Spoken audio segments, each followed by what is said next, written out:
Hello, this is Lee with 82 Game of 12 here on YouTube channel Sons of Liberty 75, and this will be video 3 of my, comparison between two Shiloh games. Of course, we've got April's Harvest, the Battle of Shiloh, April 6th and 7th, 1862. This was put out by the Gamers in 1995, and it's a Civil War Brigade Series, game number 9.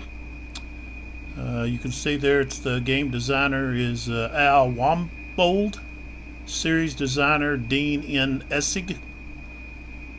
Like I said, this was volume 9, and it's the Civil War Brigade series. So I've talked about that in the first video about the scale and all of that, so I'm not going to do that every time. And the other game will be Shiloh, the First Day, Crisis in the West, April the 6th, 1862. And this is the American Civil War series, volume 11, using the blind swords system that was developed by Hermann Luttmann. And all of the credits for both games will be placed. What do with the other credits? Oh, here it is. Will be placed in the description of each of the videos. So that game was actually Steve Carey did the research and design. And then the other individuals, mostly the same from the other games, not to diminish their contribution, but their names are all right there in the description. And I myself are very appreciative. Okay, so we are still dealing with the April Harvest first turn, which is the 12 o'clock turn. Let me turn the lights on here so we get a clearer picture. And hopefully I've moved my camera up a little closer to what's going on. And so we were doing the defensive fire, and we got up, let's see, that would be the western, I guess the western part of the map. Okay, this area here, we took care of that. Just dealing with, I'm gonna have to keep that like that. That's a little top heavy. I don't want that to fall, so I may have to move it back where I had it originally. Let's see if I can pull it back some here. Let's see if I can do that. The arm is just not very flexible, which I don't really like. It's too stiff. So I think I'm going to have to move it back, possibly like I had it. It's too top heavy, sticking out there, way out there like it is. But I'll see what I can do through at least part of this.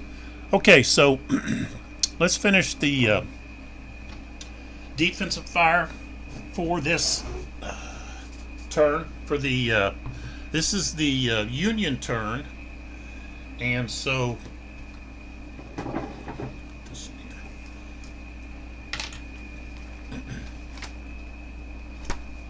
get my charts going here, just so you kind of can see what the charts are. So this is the fire chart. Okay, it can be bloody, so most of the time you're going to be taking losses. And then of course you've got different, tells you what the different letters and numbers mean, what you do on a half loss, the different modifiers. There's not a lot of modifiers. Okay, and then the fire determination chart, that's the fire level for small arms, and then we have the artillery. So really, artillery. I don't think really artillery is all that powerful in this series. And one thing that I wish they would have maybe made some improvements on were the counters. To me it's difficult to read the counters. There's too much. Seems like there's too much going on with the I don't know, the colors kind of getting way of the print or something. But this is let's see. Well, it's not at the earliest.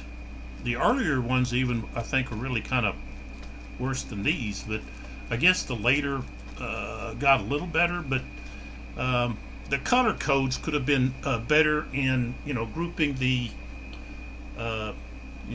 divisions and the corps and so forth. You do have on the lost charts, it's easy to see who goes where, but when they're on the map, they just kind of get mixed up. I guess you could say, well, that's what happens in battle,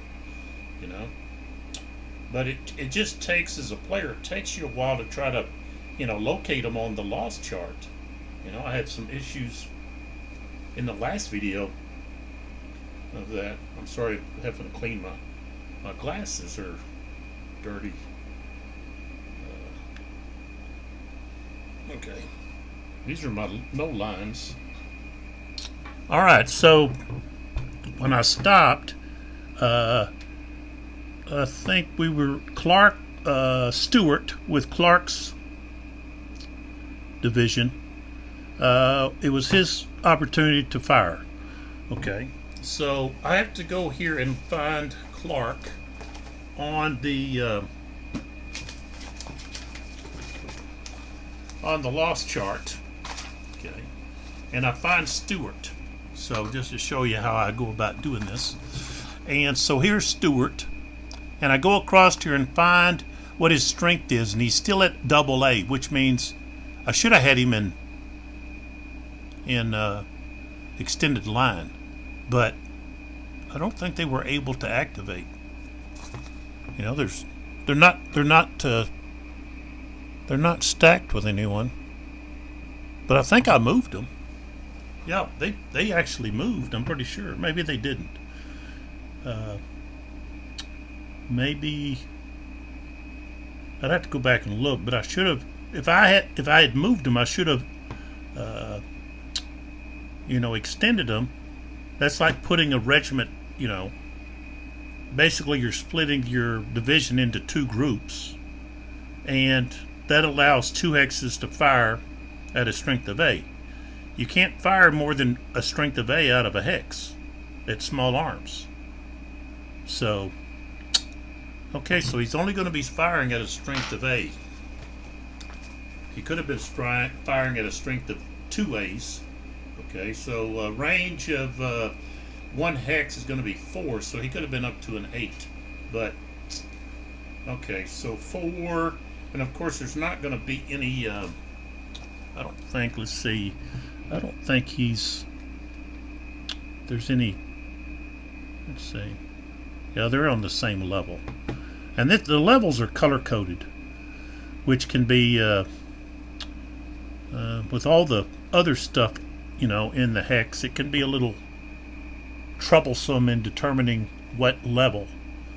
I think they called this like a layered cake.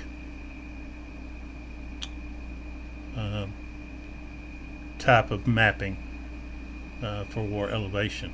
So now he is in woods, but woods really didn't factor too much in according to the designer.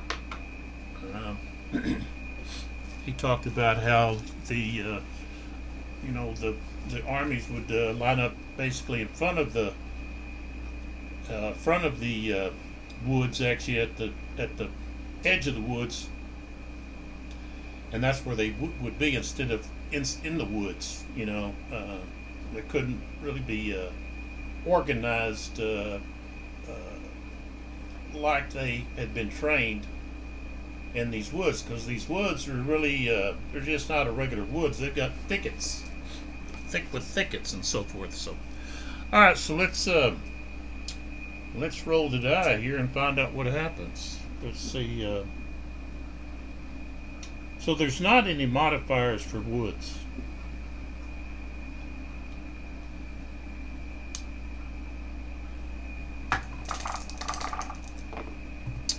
Alright, so we rolled a 9 with a strength of 4, and that's going to be 1 hit.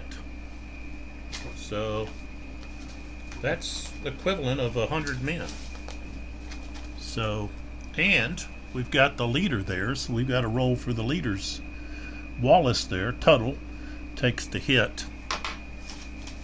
So he's part of Wallace's. Alright, so, and he's wrecked. So he will not be able to initiate close combat. Alright, that'll affect some other things as well. But okay, so let's roll for the leader and see what we get. 6, no effect. Okay, so Wallace is okay. Alright, so then we have wood right here, and we've got artillery unit, and then the 13th Missouri, which is actually, I think, mislabeled. I had a hard time finding out who that actually is, but they're at the same level as well. So this is part of Hindman's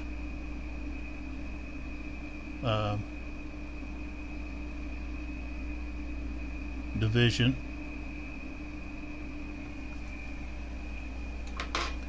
And the brigade is wood. So, of course, I gotta find him. Once you get back or find your routine, then he's still an A-B. So see, he could have been in an extended line and used more firepower. But no.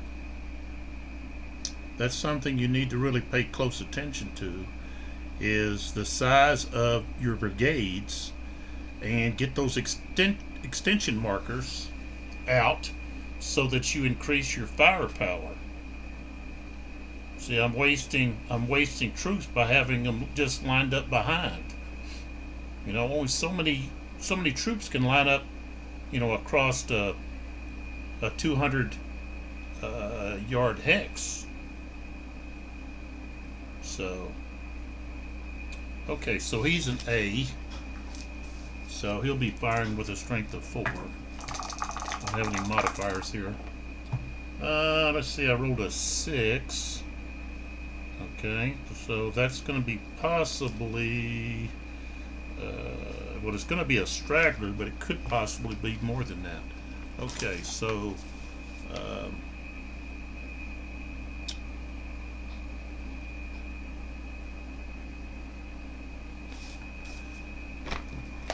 who did I say that? Oh, the 13th Missouri. Yeah, I'm gonna I gotta find that W2. It's right. He's got a C.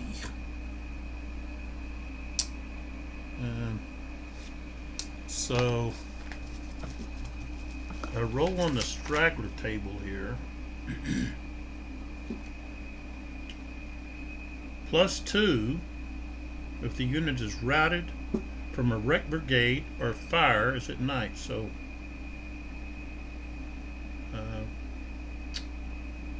let's see here. He's not in a wreck brigade, so we would just roll. We just roll 1 die, I believe. No? Yeah, just 1. I rolled a 4, and that's going to be a full strength point, and that in turn does wrecking. So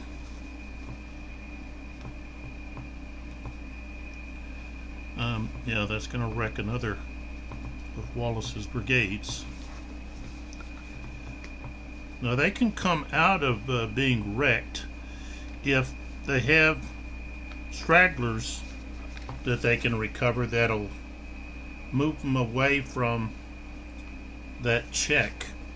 And I might be doing the wrecked a little early. It may be that you have to actually go past the check. I'd have to be sure and look back over the rules, but ever since I've played, I've always done it. Once you get to that check, then that's wrecked. So I might be one loss ahead, but all right. So now we move on to whatever we got next here. Let's see if what we have here.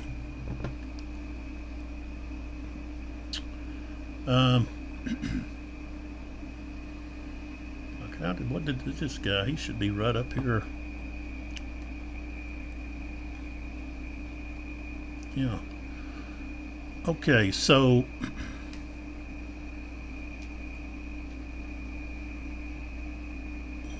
Withers division has got Gladden there, and Gladden is firing at Hulbert and Lawman. They took some hits during the Confederate turn, so now they're going to take some more. Let's see. They are actually at a lower. They are at a lower level. The defender. May be kind of hard to see.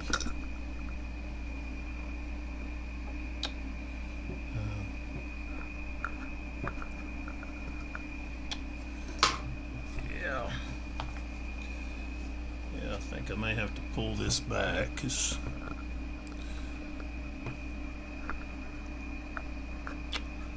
just trying to get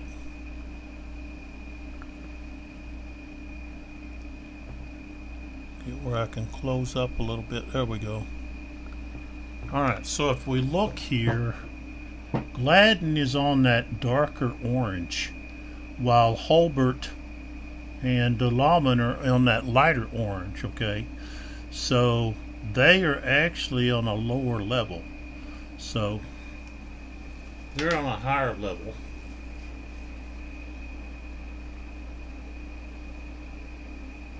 But they don't get any kind of fire modifier for that. So, alright, so Gladden, if we look at Gladden, and he's part of Withers. Withers. And Gladden he's at a double A. And again, you know, I'm wasting troops. You know, I'm not getting the full firepower here. Actually, they should have really started the game, in my opinion. Should have started the scenario in extended line. You know. All right, so he's firing right there. So he's got a strength of 4. Ooh, a 10.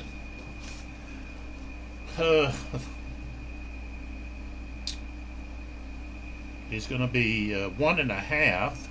So that means we're going to have to go look at our straggler table fire loss. And there's actually two separate charts.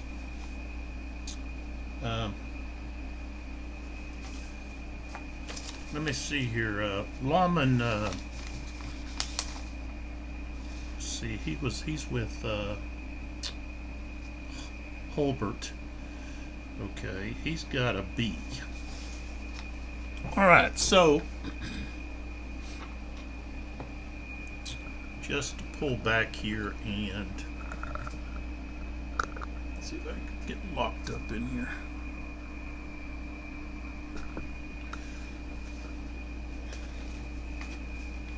Just to show you the charts here. Okay, so you can see there's two separate charts. Okay, there's fire loss of 1.5 to 1, and then fire loss of 1 and 1.5 or more. Okay, so he has a B. So he is going automatically. That half is gonna become a 1. Okay, over here, and it might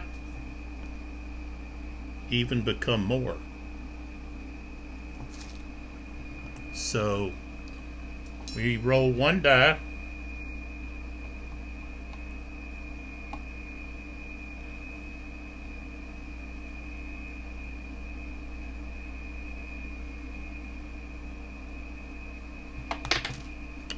I rolled a 3, so it's just going to be 1 more.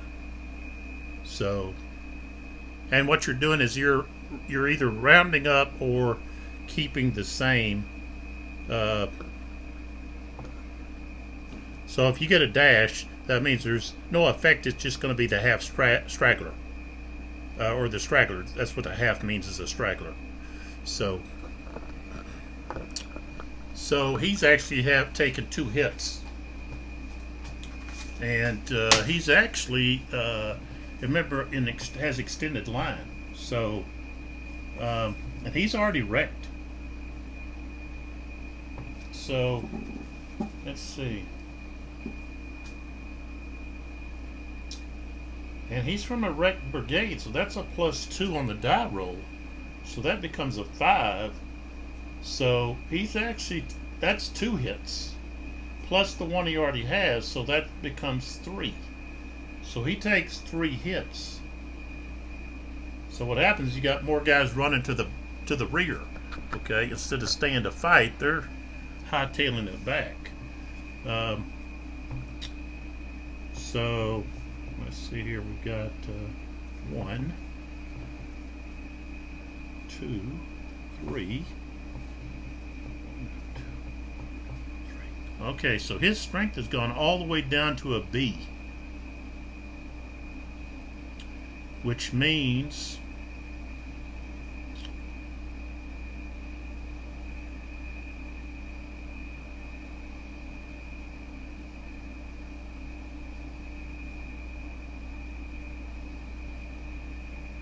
he would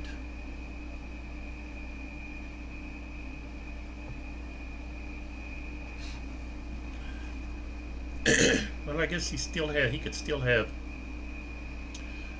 a C and a C. So I guess for now I'll leave him like he is. What is going on here? My phone doesn't want to stay on to the doesn't want to stay connected here.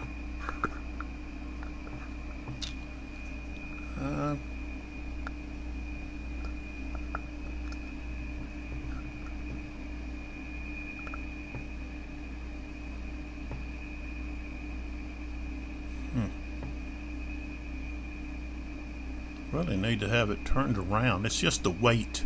That's what's happening. It's the weight of the phone itself is too heavy on this. So yeah, I'm gonna have to change this. I'm gonna pull this back through, I guess. Let me fix that. I'm gonna put my phone down a second.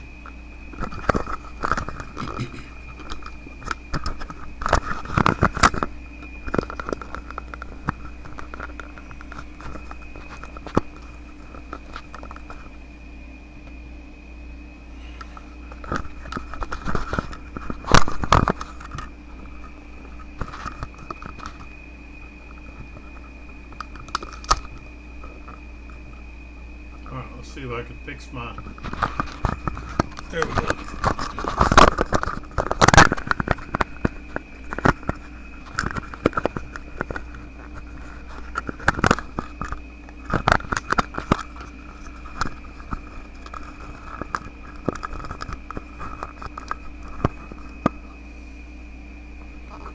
We'll get it all.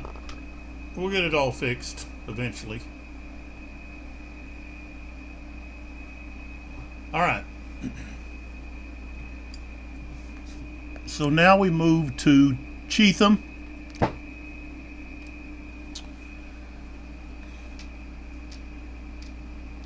That'll be the last Confederate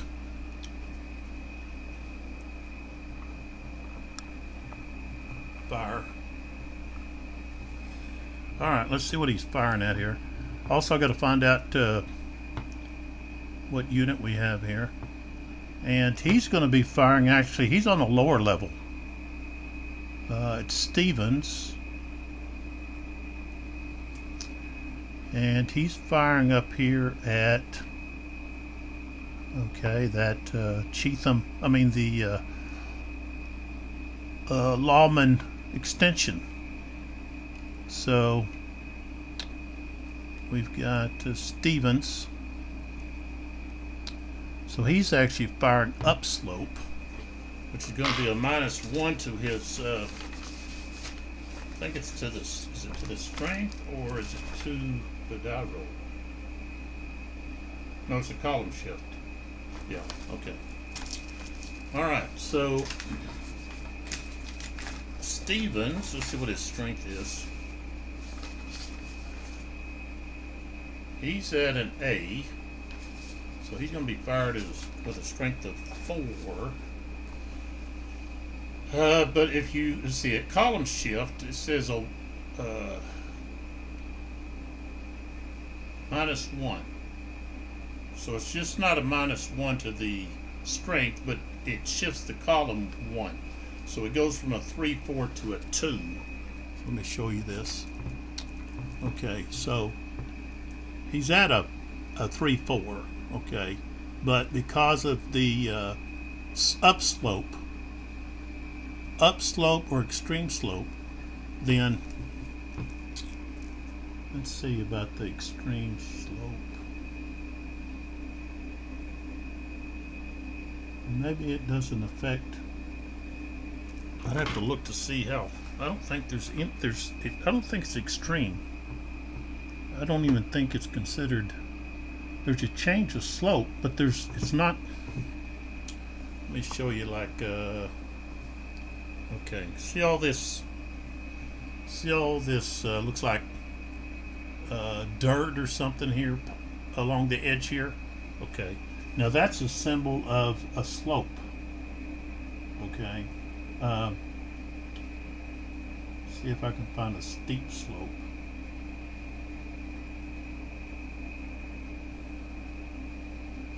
Maybe that's considered the extreme slope. Let's see if I can find.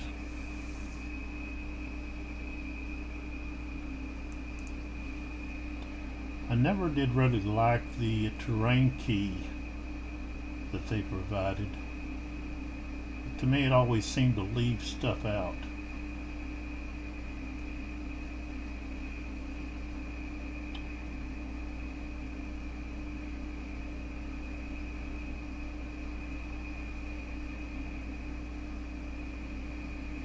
So just going up an elevation level is not going to be a modifier. So he stays at 4.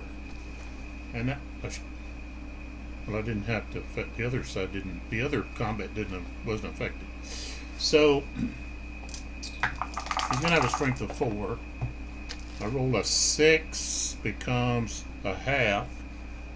Straggler, so we have to roll in the straggler loss table. And of course layman is a B, but he's wrecked, so that's going to be a +2 to the die. I rolled a 5, becomes a 7, so yeah, that's going to be another full loss from that attack. So now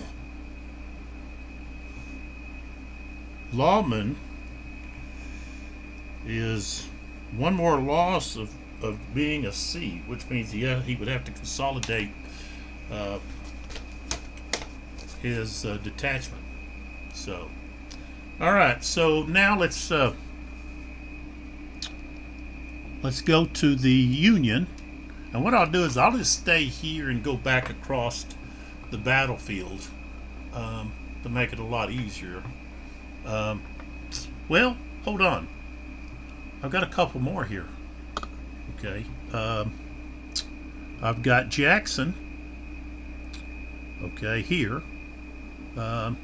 He can actually fire in this hex, or that hex. And I think he's going to fire here. You're not allowed to split your strength. So when you've got more than one target, especially in your zone of control, which is only your front hexes, then you have to pick. Okay, so he's picking that unit there. And so Jackson, part of Withers, he's an AB, so he's going to have a strength of 4. And that's an 8.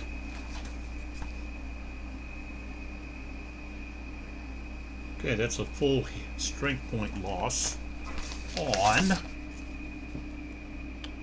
Prentice A16. Prentice. Where is Prentice at? I was looking at the wrong one.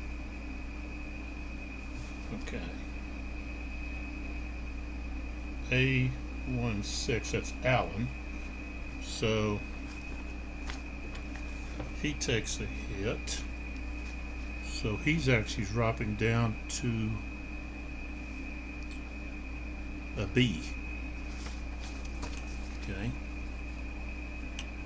And then the last one, and it is truly the last one, is Statham, and he's firing on Williams there.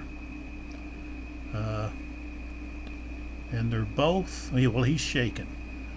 Okay, so shaken, firing on a disorganized. Okay, shaken has no effect on fire. So Statham,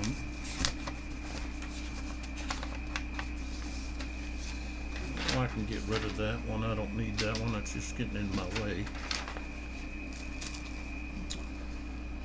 Okay, he still has at least an A. So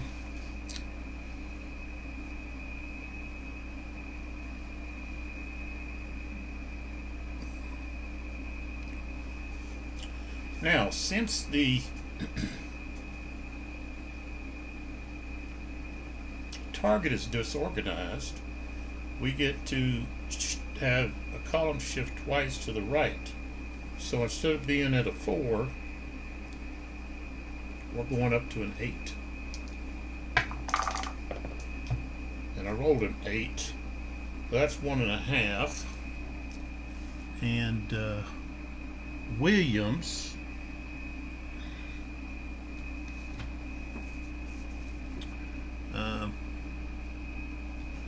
Holbert, okay, he's got a B morale. So let's roll to see what happens on the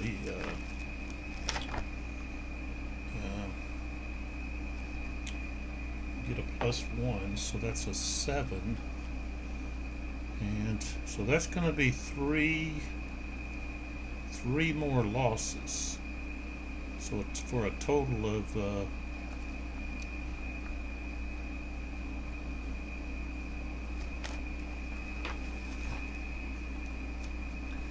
is that right? Is that the way I'm supposed to be reading this?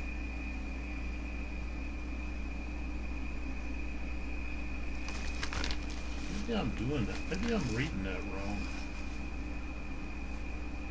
Let's see.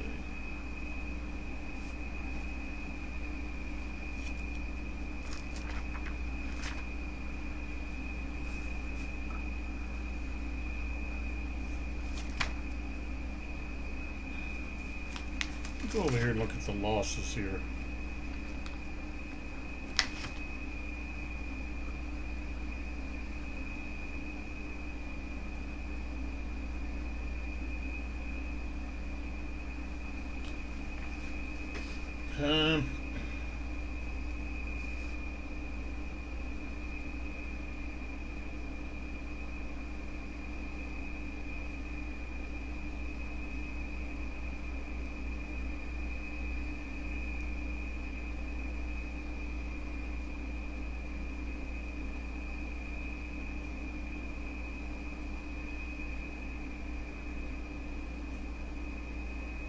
Okay, that says this is the steps lost to stragglers.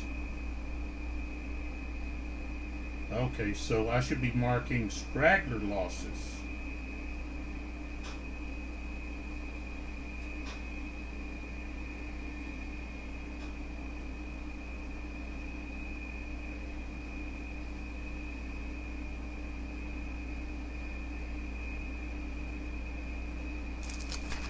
Okay, see, I was turning them into full losses. So it just, it's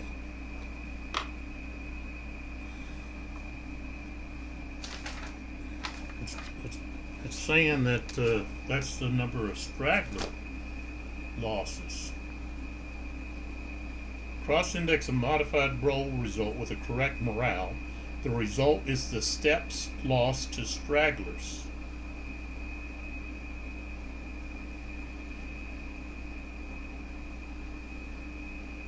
All right. I'm not going back and trying to figure out which one of those I should have not taken as many. So, okay. So, okay, he needs to take 3 straggler losses. So, he takes 1 full loss. And then he's going to take 3 stragglers. And that's Williams. Okay, part of Holbert. So, 1 regular loss. 1 full loss.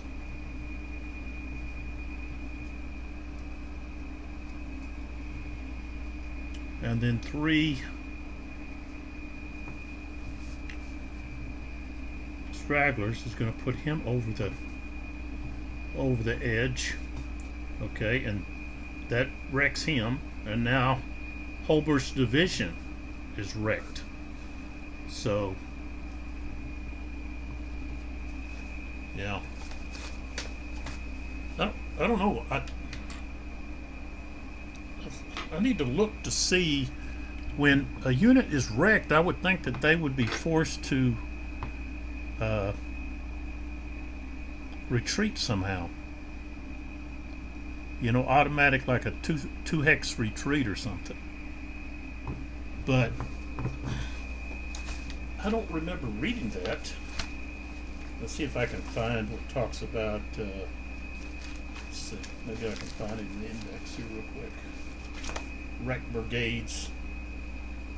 Yeah, 22. So under Rule 22, let's see if it says something about a automatic. Okay, let's see what it says. Alright, so a unit's losses increase. The unit will reach or surpass its wreck limit. Once all spaces to the left of the limit are filled, the unit is considered wrecked. So that's the way I've been doing it. I've been doing it correctly. A unit may become unwrecked by the recovery of enough stragglers. Divisions, once enough of their brigades wrecked, also become wrecked. Recovery of component brigades can lead to the unwrecking of divisions. A wrecked brigade or wrecked brigade of a wrecked division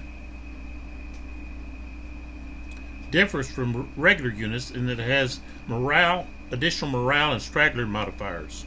Wrecked brigades may never attack in close combat. Okay, wrecked divisions also affect corps. Can you show me how to download? Yeah. Also affect corps attack stoppage. So, yeah, I'll be there in a minute.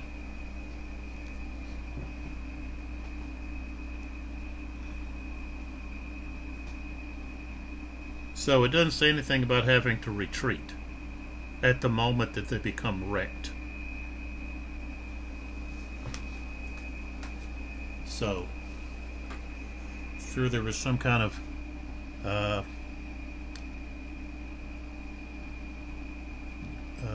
mechanic decision there about, you know, when unit becomes wrecked, about whether or not they would retreat. I would think that's where they reach their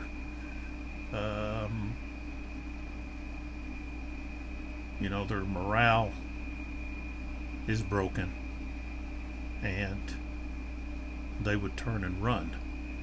So I guess that's what the morale's for. But see, the morale is not it's a big factor in some ways, but in other ways it's not, because on the fire table you're not having that many morale checks, okay, unless you have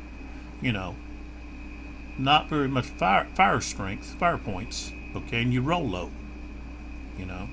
When you're rolling two dice, you're not going to roll down here low very often. So you're mainly getting this other. So unless I'm missing something,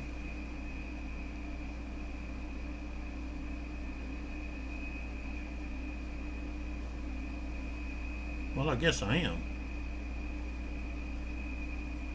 Looks like, okay, oh, right here. I guess I'm supposed to be doing a morale check here. Okay, it says with any kind of casualties, you have a straggler check, okay, and morale check. So even if you just have one loss, okay, or you still having to check, I think you're only checking for stragglers if you get to half. But I guess I need to be making these morale checks after they get hit. Duh. I haven't been doing that. So, I could come back to each one of these that took a hit, and that's pretty much all of them took a hit. And I could be rolling for that. So, that would just come all the way across, starting here like this guy here. Okay, he's already disorganized. So, we go over here to the morale table.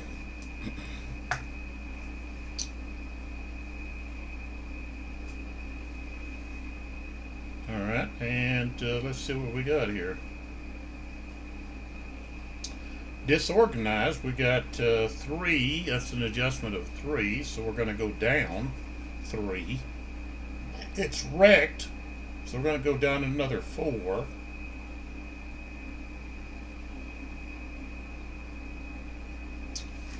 And to see, Holbert is also a wrecked division. So now we go down, instead of 4, we go down 6, which means we're going all the way to the bottom here. Lawman has a B, but even at a B, we're going to go 1, 2, 3, 4, 5, 6, and then we're going to another, 3? 1, 2, 3, 4. So almost to the bottom. And we rolled a 25. So shaken, back 1. Okay, he's already shaken. And let's see if I can find that. Where's that at? I know there's something here that, oh, there it is. Well, no. Let's see, I guess it's going to be somewhere else. Where is it?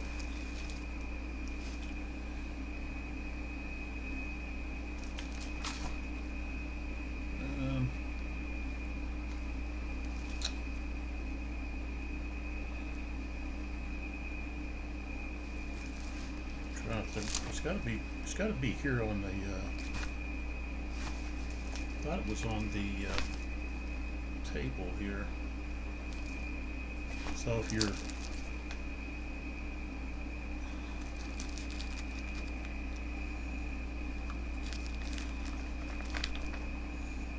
let's see if I can find it.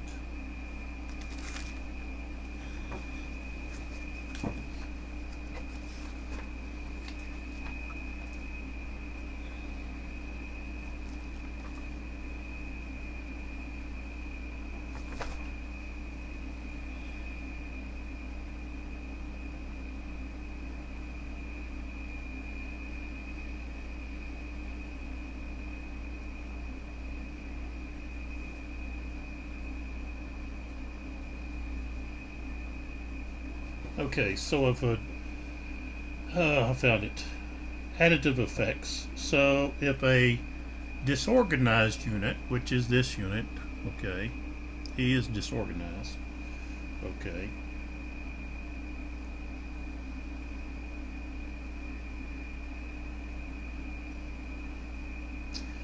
Okay, if a disorganized unit gets another disorganized, the stack is routed. If a disorganized, he's disorganized, disorganized gets a bloodlust, and he's back to normal.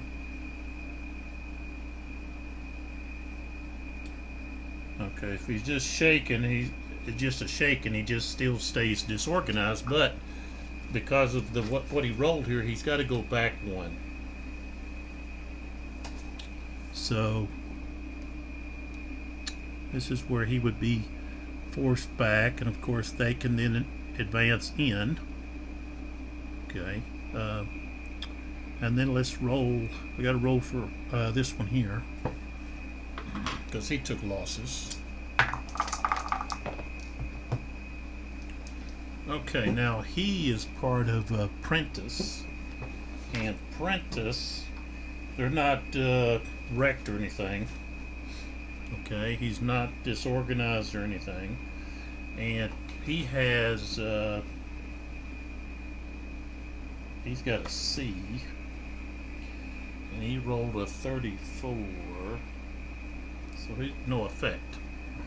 Okay, and of course we check here, move this out of the way, which is part of Latham, this extended marker there.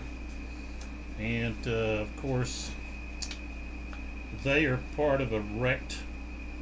They're a wrecked brigade and a wrecked division, and he is a B. Okay, so 1, 2, 3, 4, 5, 6. 1, 2, 3, all the way toward the bottom. Ooh, 63. I figured it out. Okay. Routed back to Straggler 3. Alright, so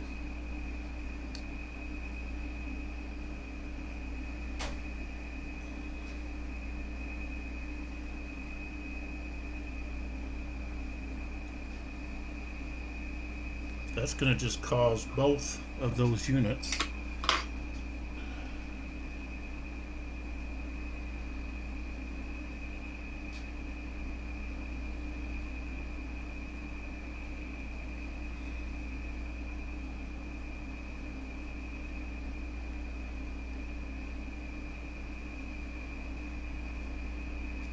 so normally, because that artillery's there unlimbered, they would be able to ignore the back two, so forth. But because they got a routed, then they can't.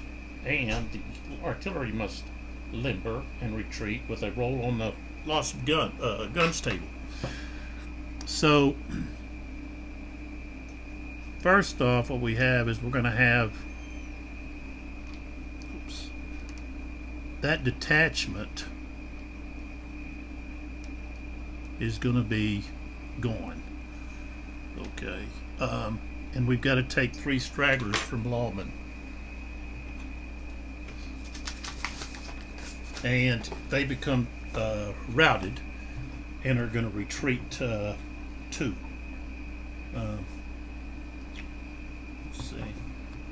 All right, so that's going to put him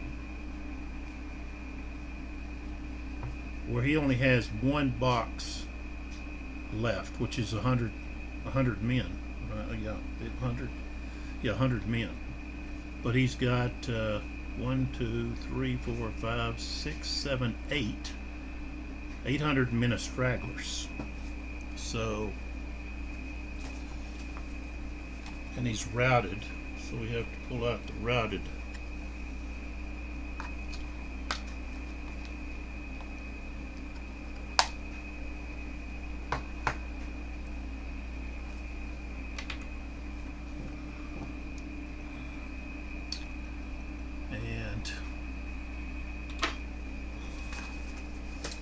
I think I'll have to roll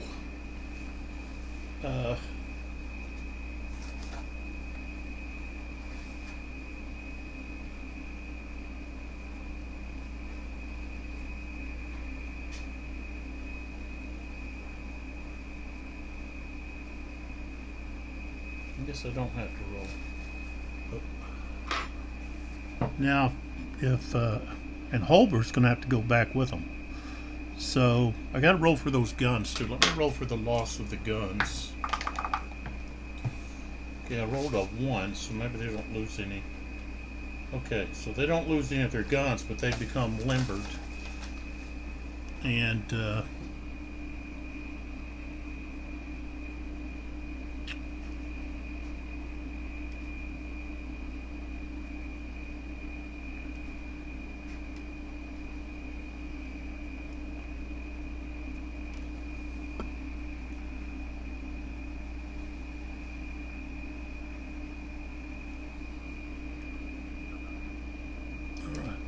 so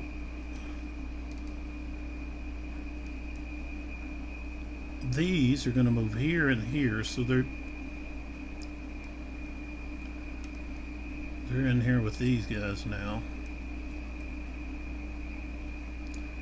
And then these guys, 1, 2, and they're routed. Which means, of course, these guys can advance, these guys can advance. Who was this? Prentice? Peabody? I don't think he took any losses. I think he did.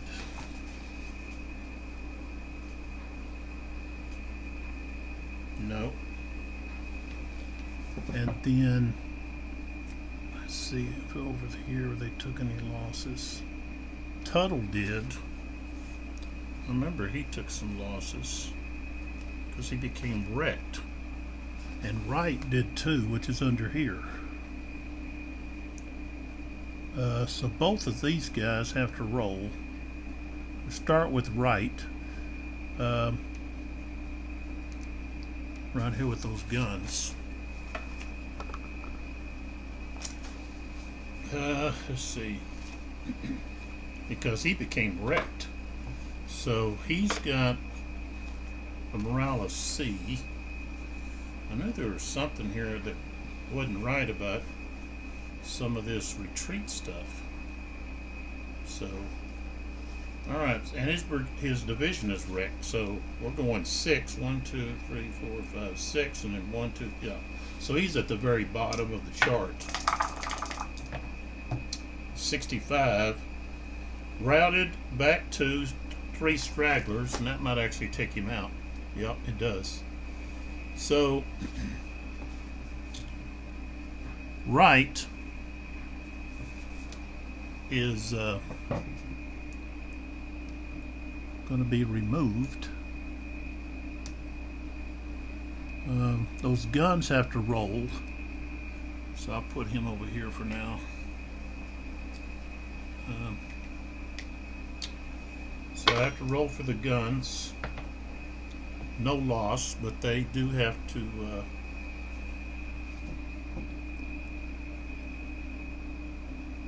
now wait a minute. He could actually stay, but he's going to take the stragglers, so he's eliminated. So with him being eliminated, the guns are going to have to retreat. Or I guess they could roll on their own. They would have a C.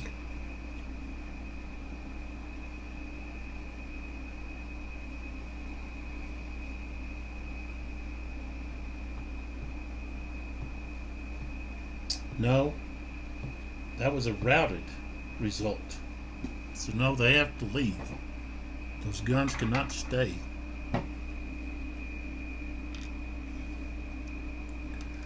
So 1,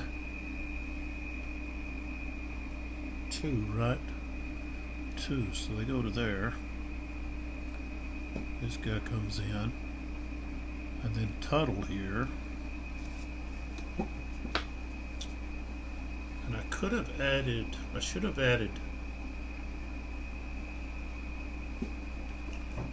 added this Holbert's rating into the so W. Wallace can add his 3 rating to shift the morale back up 3 rows. But let's find out here. Total has got a B. So he's wrecked. So, oh, that's a 4. Okay, so it's, oh, the other one was disorganized. That's what it was. Okay, so he's wrecked. That's 4. Wreck division becomes 6 instead of 4. So we're going with 6. But with Wallace, we subtract 3. So now we're only actually going 3. So total would be 1, 2, 3. Okay, so not as bad. I probably gave that last unit the short end of the stick there, 44. Okay, so that's going to be shaken. So they're not going anywhere, but they do have a shaken marker now.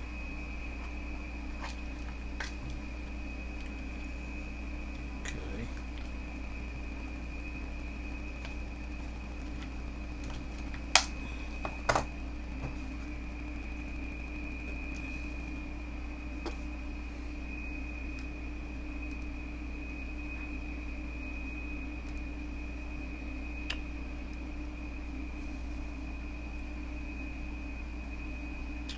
All right. Now I did say I was going to get to the Revolution game Shiloh rendition, but I don't know. It's taken me a little bit to work through these fire combats here. Alright, so now we would go to the offensive fire, and I was going to start down here and then work up, so I guess that's what I'm going to do. So I think with him being disorganized, see, this unit's disorganized. Okay, he's going to fire at a strength of only half, so Williams is at, well, he's actually still got at least an A, but he's going to be at half strength, so you know, he's going to be at a B, so that's only going to give him a fire strength of 2.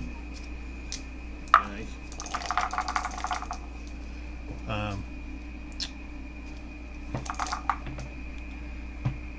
Hold a 3.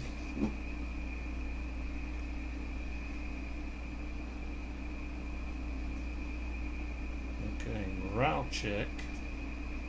It says up 2, but I think it should be down 2.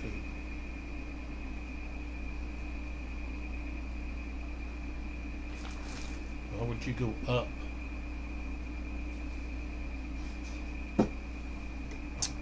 So Statham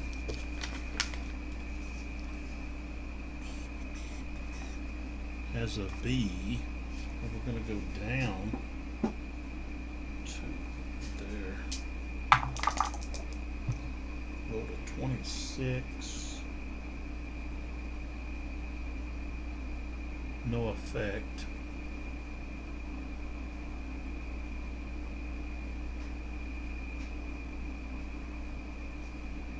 Alright.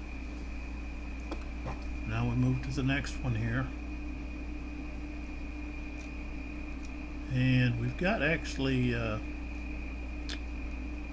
several units here. Of course, these guys can't fire.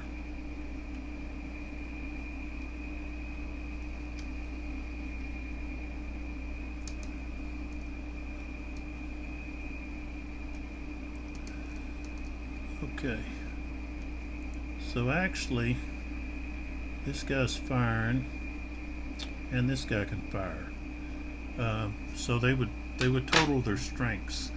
In this game, you don't fire separate. You just total the strengths. So So we've got Prentice A16. Okay, he's got a strength of B, and then T6 has a strength of C. So that's going to be B and C. It's going to equal a total fire strength of 3. And 30, that's a 9. That's a 3. Okay, so that's going to be, that's 1 hit. And then Jackson has to roll for morale. So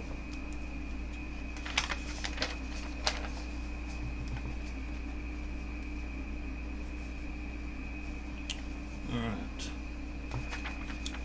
So he's got a B.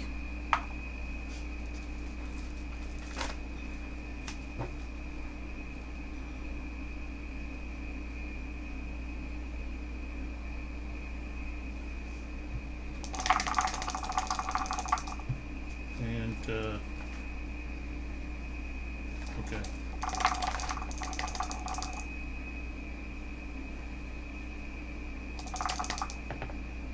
31 is no effect. All right.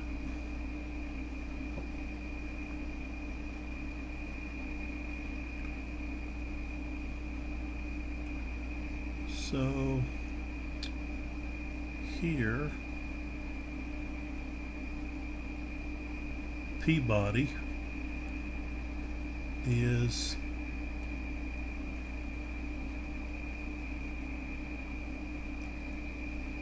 he's actually going to fire at Wood here, and Tuttle is going to fire here. So all right, so that's Peabody. Peabody has he's at AB. It's going to be a 4. 4. Well, could cause a straggler.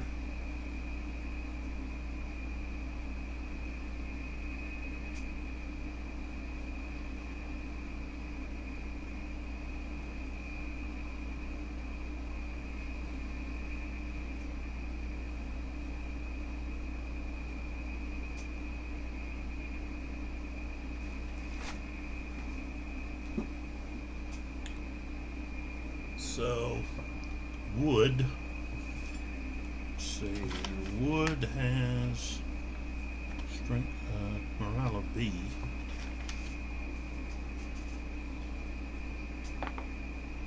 Rolled a 5.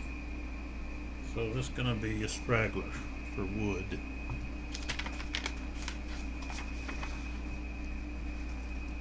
Okay. Next. We go here to here, so that's going to be Tuttle firing on Stewart.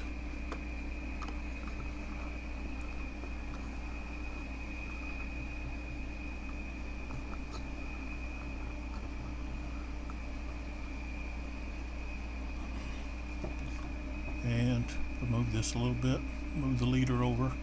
Okay, now he's shaken, but shaken doesn't have any effect on fire combat.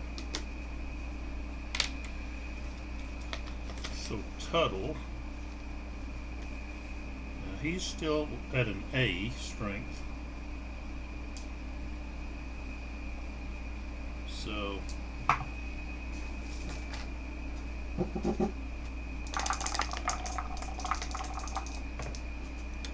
that's a 7 for strength of 4. That's going to be a hit. So Stewart takes a hit.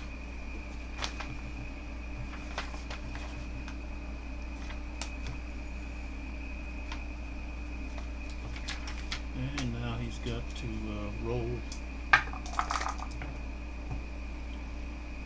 a 42, and he has a B, and he's not adjusting any.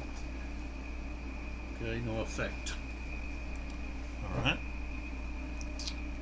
So now let's move up here. We've got that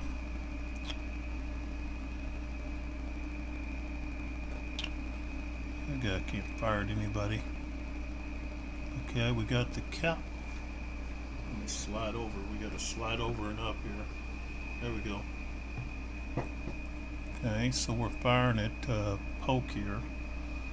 Wallace back there. Okay. Johnson. Part of Chetham's. McCulloch. And McClernand's division. The cavalry is not going to have that much strength. It's barely still there. It's got a C. 8. Got a morale check.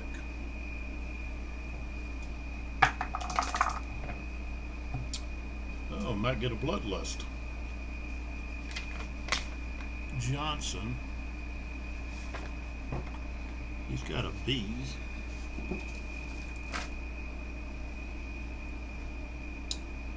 I rolled a 12. So, yep. He got a bloodlust.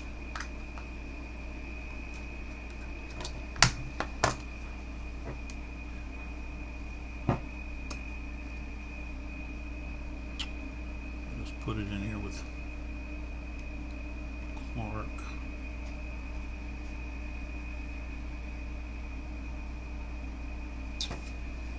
And let's see here.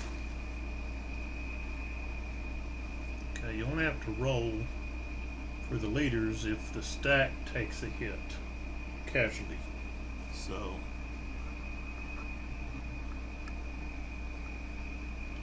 all right. Now we go here, attacking here, and this is McClernand. This is Marsh. So Marsh is, he's at an A, so he's actually got an extension, so he's only going to be firing with a B strength out of each one. So that's going to be a strength of 2. 8. It's going to be a hit. So I'll have to roll for Prentice to see if he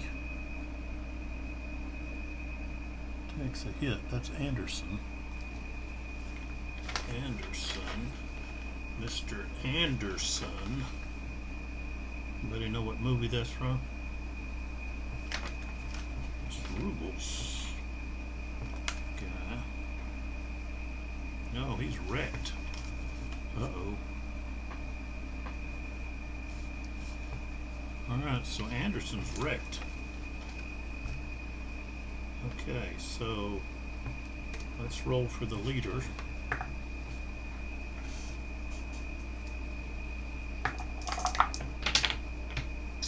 6 was no effect.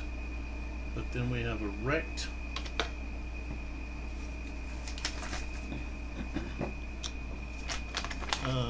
brigade. He's got Morales C. Okay, so he's going down 4. 1, 2, 3, 4. So he's going to be on E. 36. He's going to be shaken. Actually move up because of the leader, but it's still shaken.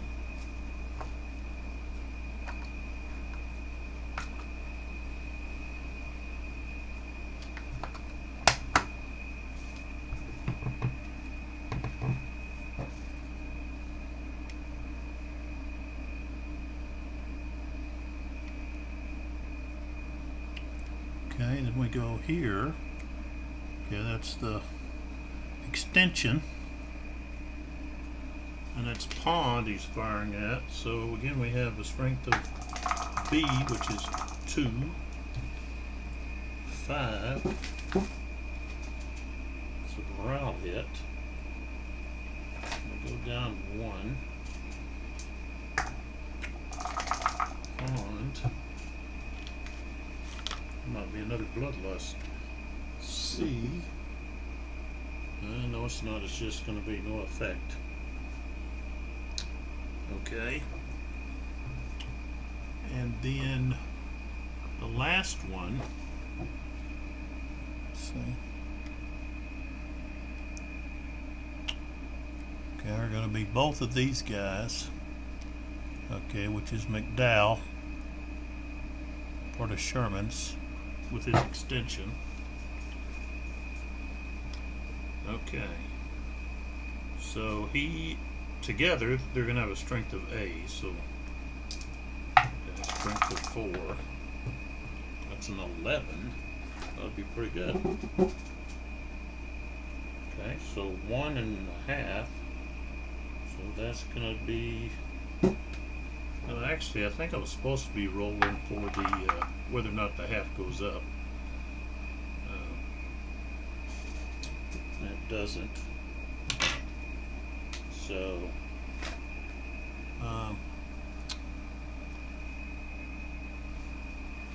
is that Wharton?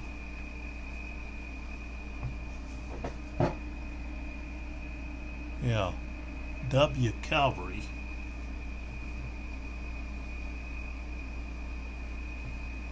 There he is. Okay. He's got a B. Takes one hit for sure. Okay. And then we got to roll on the 6. He's going to take a straggler.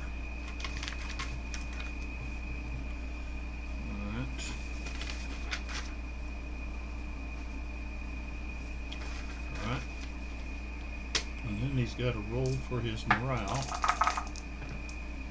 Ooh, a 66. And no matter what, he's going to rout, go back 2, and lose 3 stragglers.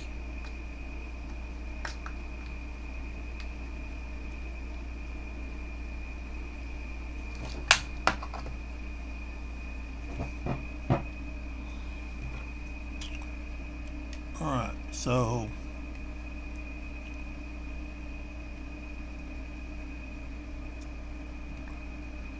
and we can just move him up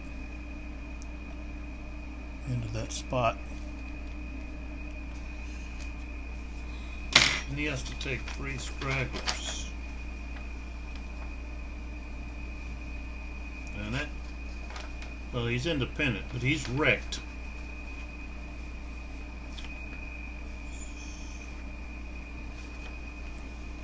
So, not going to have any worse reaction there for anything. All right, so that completes the first turn. Okay, these turns are 30 minutes in length. Okay, so now we do have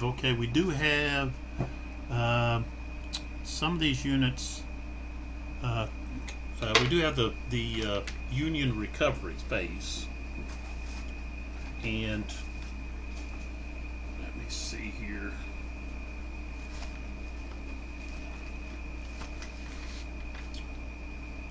Whether or not they can recover, let's see, rally.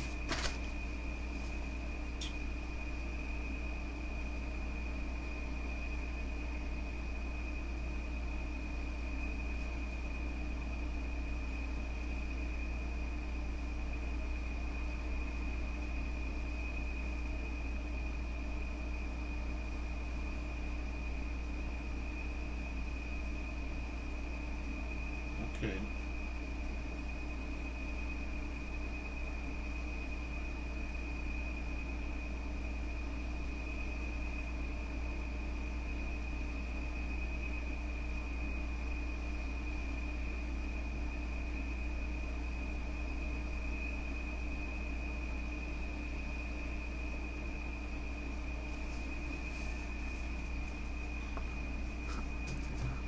Okay, let's see.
actually over here where Jackson is at. Okay,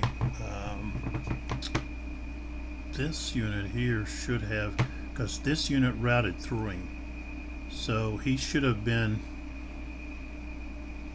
displaced, but really he didn't have anywhere to be displaced.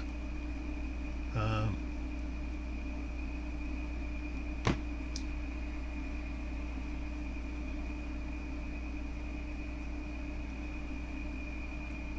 guess really he would have been, so yeah, probably this unit should have been fired on by Jackson, because he moved out of his hex. Even though he's routed, he would still, you know, I think get fired on. But this unit here should have moved, should have been displaced, had to displace. And since all he can do is move with that unit, he's routed also.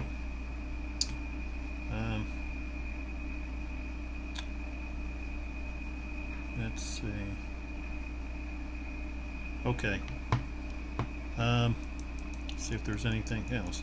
Okay, so alright, so now these units here,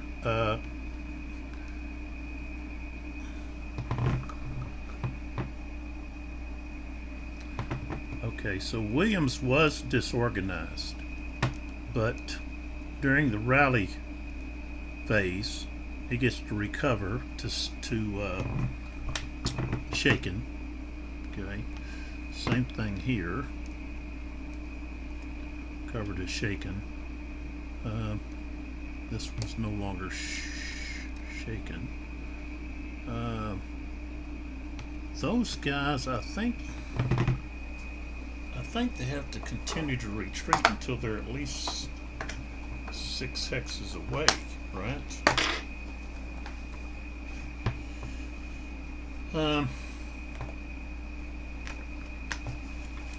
Let's see what it says over here. Maybe I can find something here.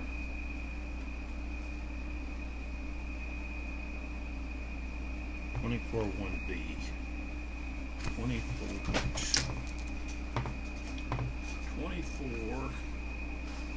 1B. Okay.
My understanding is they had to move until they were 6 hexes away.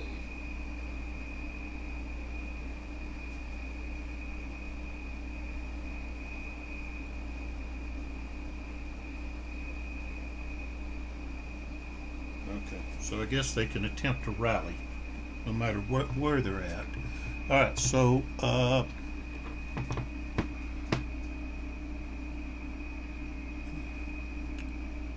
they're adjacent to somebody right there, and I guess it doesn't matter when you're trying to rally from that. So, all right. So they've got to get a 1 or a 2. They got a 6. So they've got to move. Okay. Well, they do have the leader there. I don't know if that leader is going to give them any kind of benefit. Let's see. You got to go back here.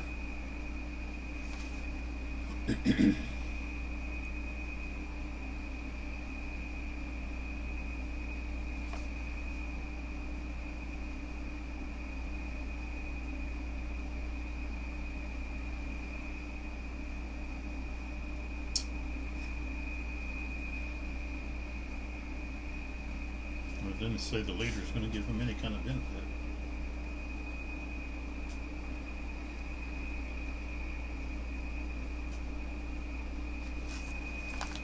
I guess he could subtract 3 from the die roll. Let me roll it again here. I rolled a 4, so yeah. Oops. So they become disorganized. Stay where they're at.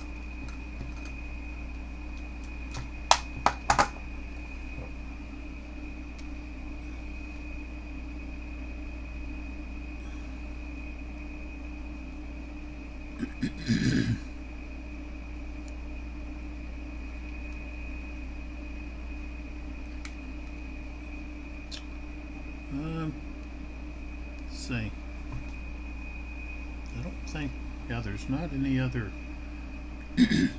Union forces that have morale issues. So, all right. So that's the end of the turn finally. And so we're now ready to move to the other battle, which I don't know how much we'll actually get into, but let's go over here and take a look. I may have to adjust.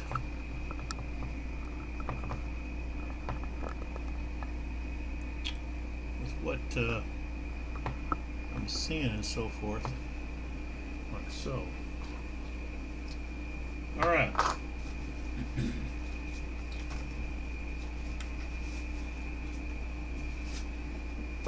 So of course we're going to have a much closer picture here, because we've got 150 yards instead of 200, and we are doing the 6.5 scenario, which is the hornet's nest. Okay, so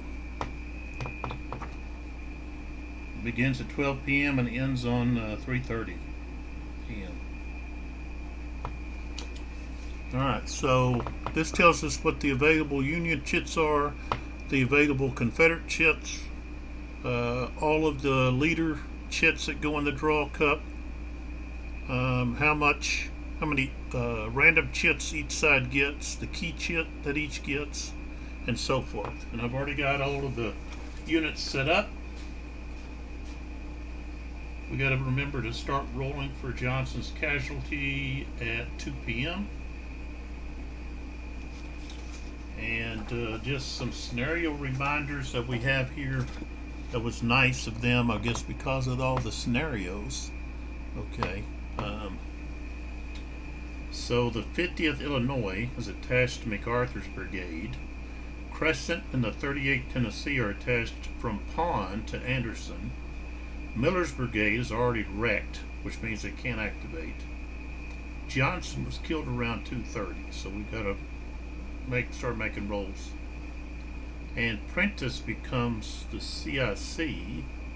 Oh, if Prentice, let's see. If Prentice CIC. Oh, Yeah, Prentice is the Union leader, the commander-in-chief. Okay, the Confederate player may fully activate any one brigade to begin the first chip phase.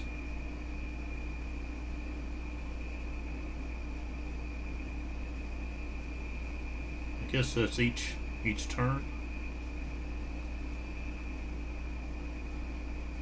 And you can't use the maneuver order in this scenario. So, and we've got some changes. Of course, I talked about some of that in some of the other things going on. Of course, you can't use the rally chip to rebuild unless you're on the broken track. So, all right. So let me pull back out the scenario thing here and make sure I get all of the stuff here that we need. So I'm getting out the key chips, the random chips.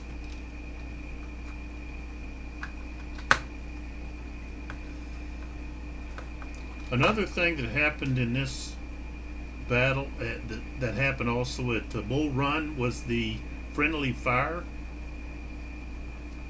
that occurred. So here's the fog of war and fortunes of war. Okay. I guess we don't have the friendly fire coming in at the present. Okay, so we've got the cavalry. Let's see. Flip the rest of these over. Makes it easier to see. Alright, so artillery loss. Oh, line of sight, not loss. Cavalry. Let's see that out. Already got that. Command confusion. Okay.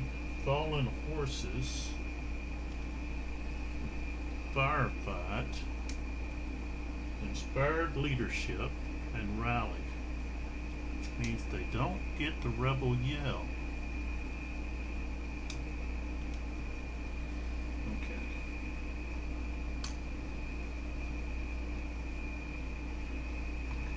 Okay, now we go over to the Union.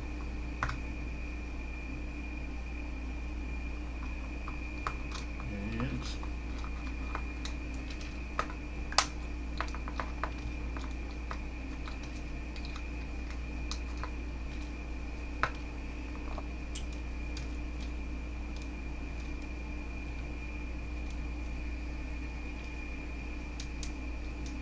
all right, let's see what we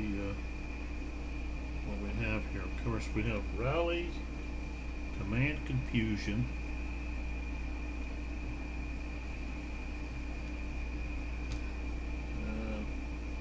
charge, cavalry,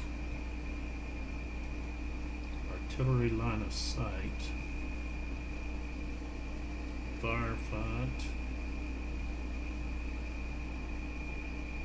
inspired leadership, and rally. Okay. So no friendly fire.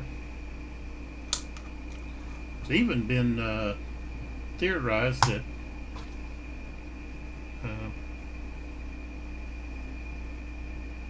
Johnson could have been fired and hit by his own troops, like Jackson was later on in the war. Okay, I think that takes care of all of that. Alright, so if we go over here to our display, we have Prentice goes in, the CIC, W.H. Wallace, Holbert, and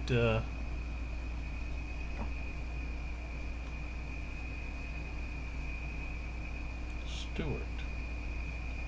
Wonder how come? Oh, okay. The reason that Prentice doesn't go in is because Miller is wrecked So they're not going to be. He's not going to be activating himself. So, which really means that the Confederates are going to be activating a lot more leaders. 1, 2, 3, 4, 6 to 4 advantage. Withers, Cheatham, Ruggles, Hardy, and Breckinridge.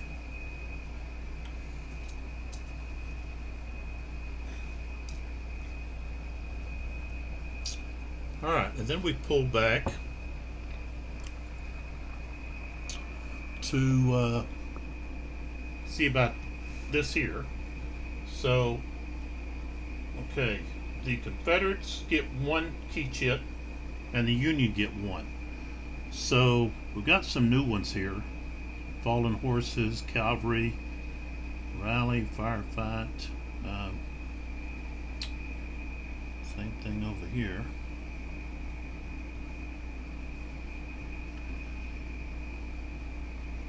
Now some of the units already start depleted or battle worn. Okay. So you can use the rally to remove low ammo. Okay. Some of the units have low ammo, so you can use the rally for removing that. So I guess that's the 2 that they're, or each one's going to take the rally one, and then they get, each of them get 2 random ones. So I don't know which one, what that's going to be for either one. So I think I can put those right there. All right.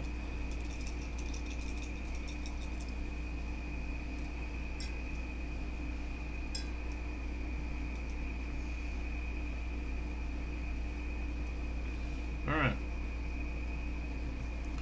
So we're ready to begin now with Shiloh the first day, scenario 16.5, which is going to be the hornet's nest. So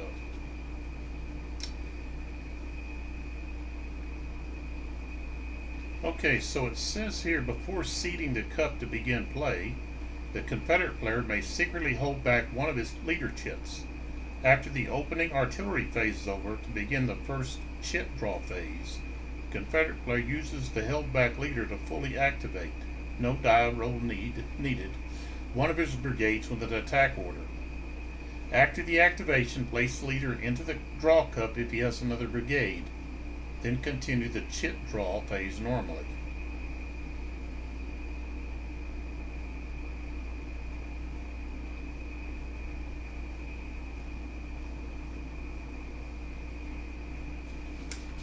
So, is that each turn or just the first turn?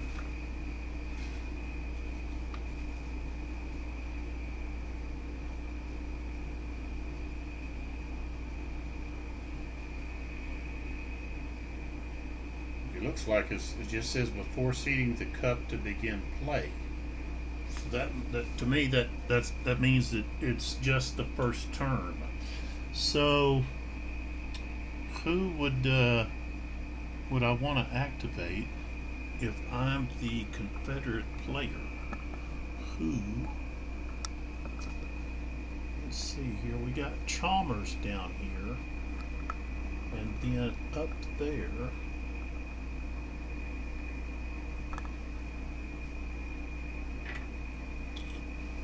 Let's take a look at the situation we got.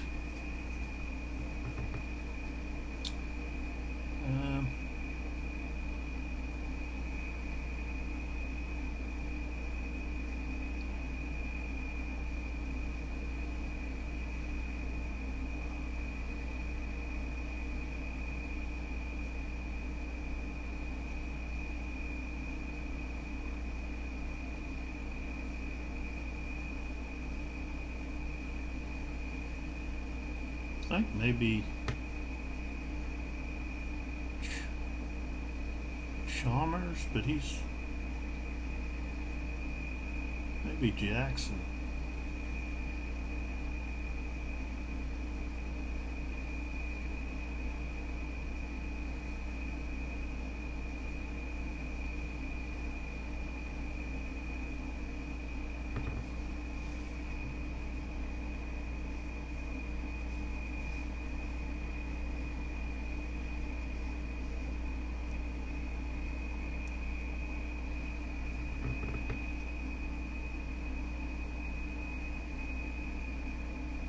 Yeah, I think maybe Jackson.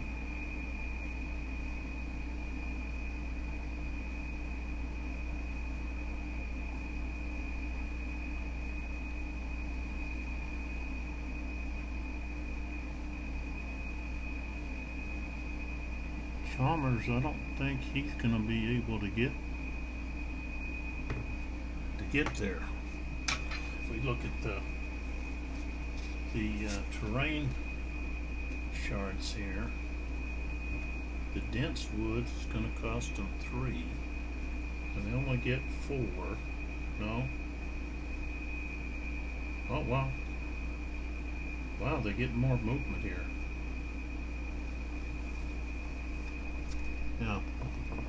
This is a surprise. Okay, so normally in an attack you get 4 movement. In defend you only get 2, and maneuver you get 6. But of course we can't do the maneuver, so it's either attack, defend, or regroup. Fall back has to do with I think with the camps and so forth.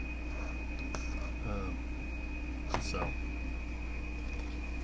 all right, so he can only move 2 hexes through that, so he wouldn't be able to get there. Plus he's got that, what is that, stream or something across? Let's see what it's.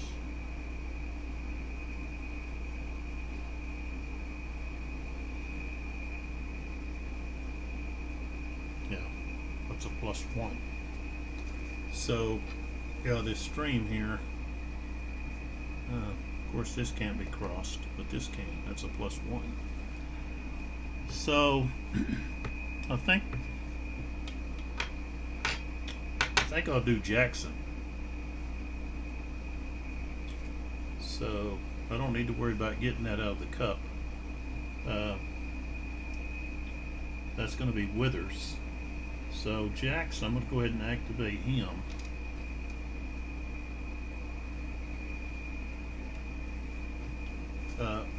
After the artillery phase.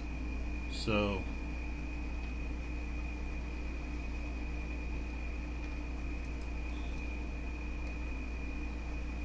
I'll put this guy out here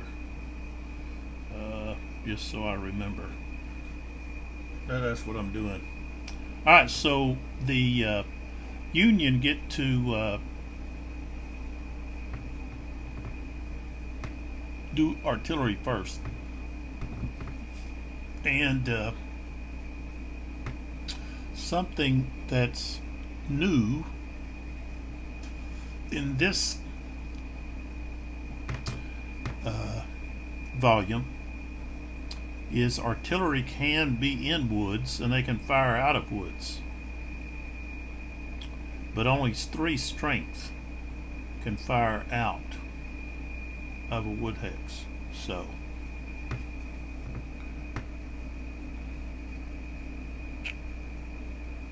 alright, so I'm gonna start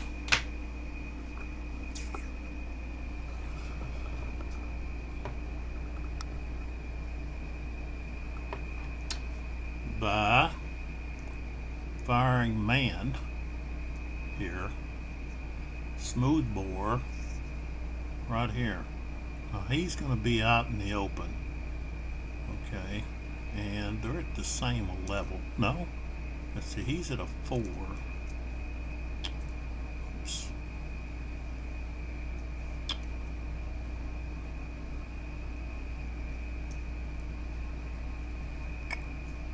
And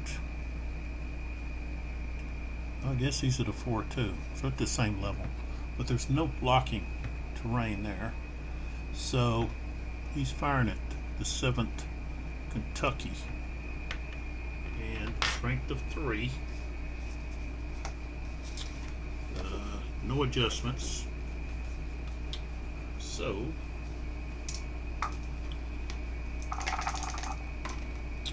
35. 35. No, it's not going to be effective. He's going to have. That was only a 0 to 1. So we can put that fired. Oops. Yeah, just cut through that, just slice that artillery. Alright, so now it's the Confederate turn.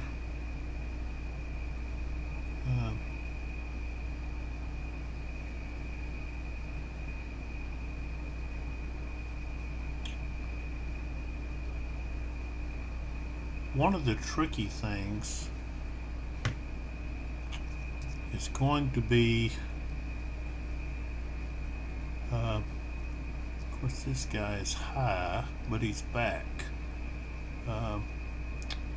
Well, this guy here is on the same level, so let's fire with him. So Rutledge, let me back up now, you can't see him.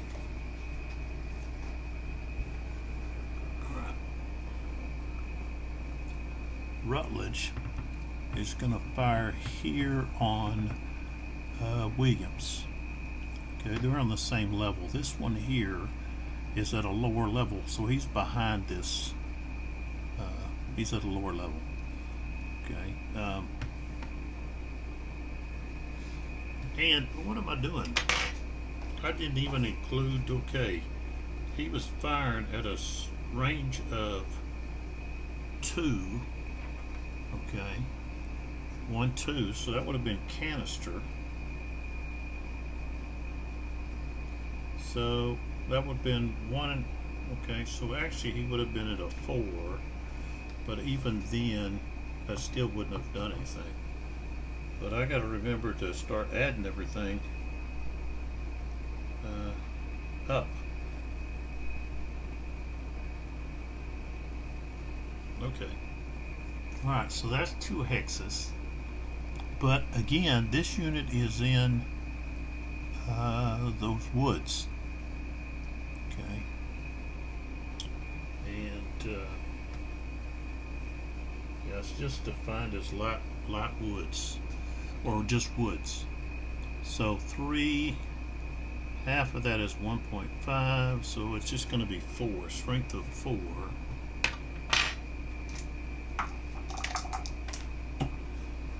And a 16, of course, is not gonna do anything.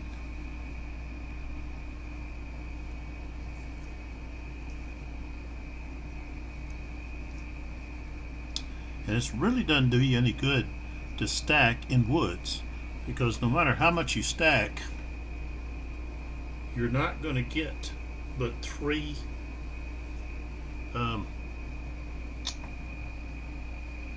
strength firing out of woods. So, and a lot of these units are not going to be able to fire, so they're going to actually have to move to get into a better position. And so let's pull back here a little bit and take a look. So it's the Union's turn, and let's see. Now here we've got those. That's Orchard. Okay, Orchard is just obscured. Okay.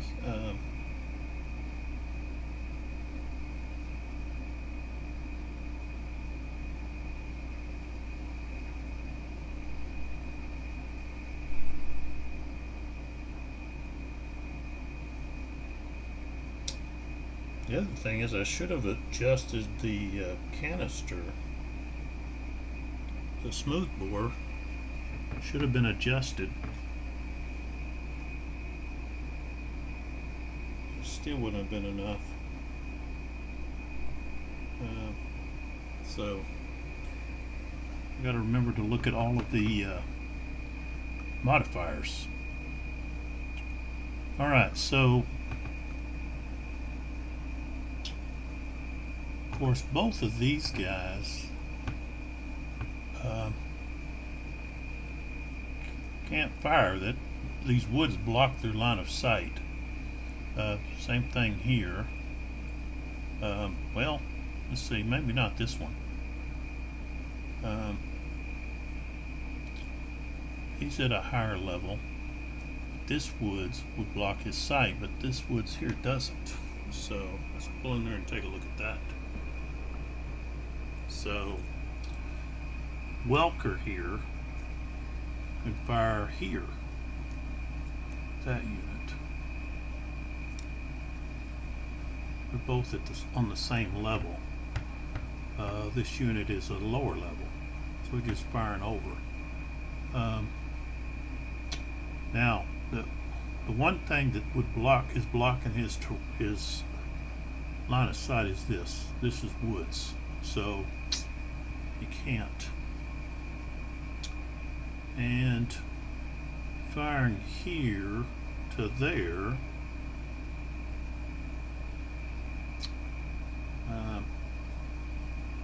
No, he doesn't have a line of sight because of that. The woods. So I don't think, none of these guys here can fire. They've got to move up to do that. So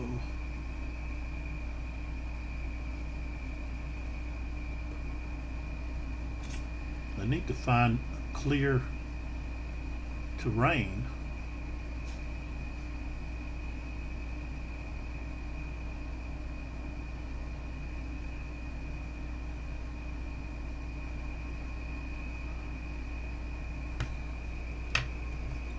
Alright, so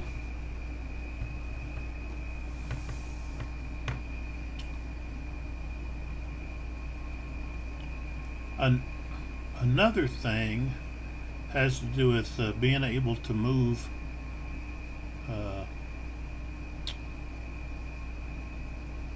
within 2 hexes away, but that's only if they're not in the line of sight. So basically using the woods to hide their movement. They could get closer than, being 3 hexes away, basically. So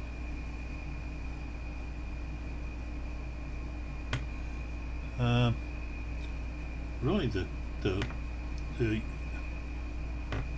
Union, let's see, of course this unit here could fire through these orchards, but of course he's only going to have starts out with a 1, 2, 3, 4.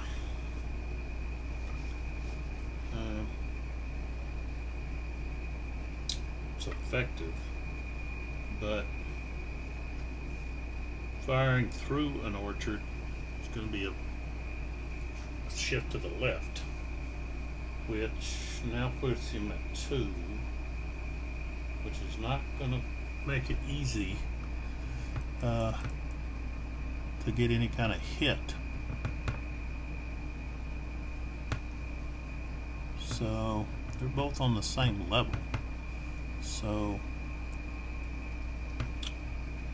alright, so here let's fire at this guy here. These two guys, they have a lower cohesion rating. So alright, so Willard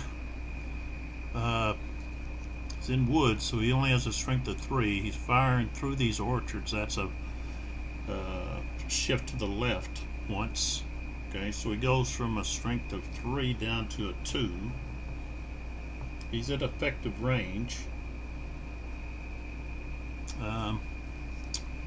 This target is in woods, so that's 2 more. So now he's at a C. So not a very good chance. No, rolled a 12. So kind of a wasted opportunity possibly to move. All right, so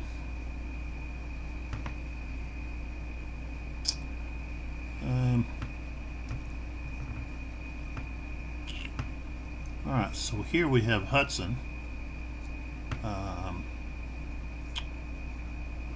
Bowden Battery. He's gonna fire here. Tell you what, he'll fire at this. No, this guy's got the lower CR. Okay. So he's at a higher level, so he can fire down on this guy. So he's going to have starts out with 3, because I believe he's in a wooded hex. So he starts out with a strength of 3.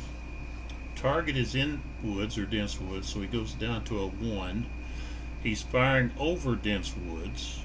No, he's not firing over dense woods. So he's okay there.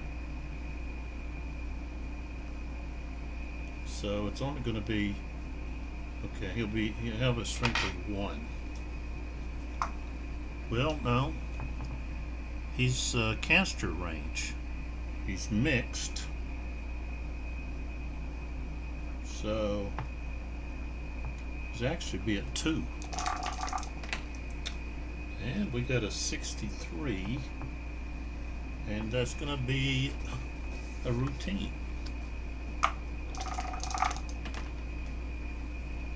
31 is not going to do anything. 31, no effect. We were fooled into thinking we were going to draw some blood, but we didn't. Alright. So now the Union are going to have to start maneuvering their artillery to where they can,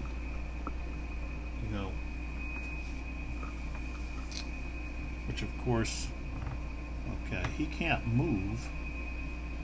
They can't even move there because, that's going to be engaged. So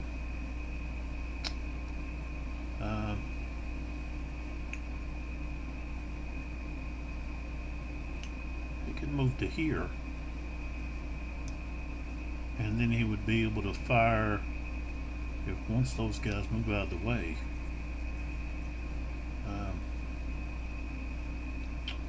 And being in an orchard, he's not going to be so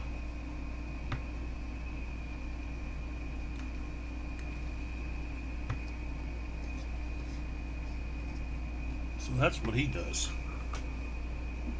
Excuse me, he moves to there.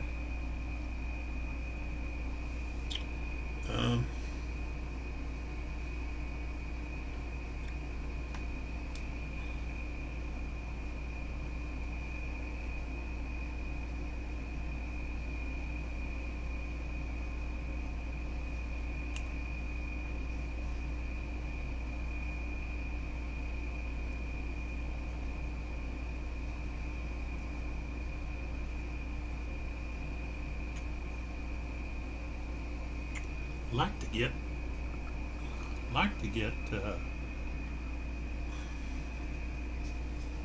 some artillery.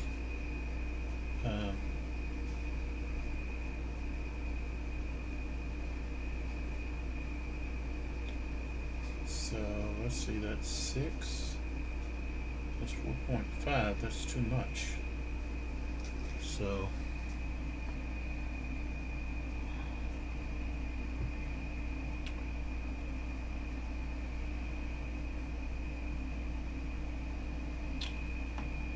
actually have to wait to get to use some of this artillery.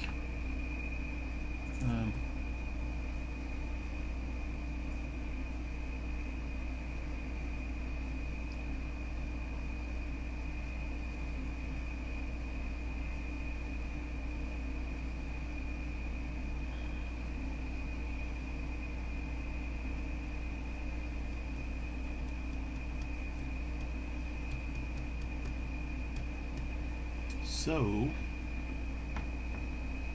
da-da-da-da.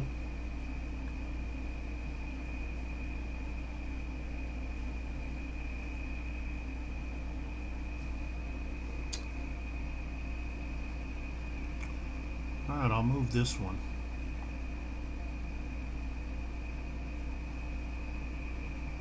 So, we're moving on this road. I think it's only a half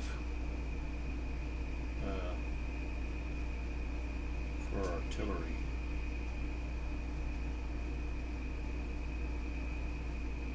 What's the P? Prohibited? Oh, yeah, road.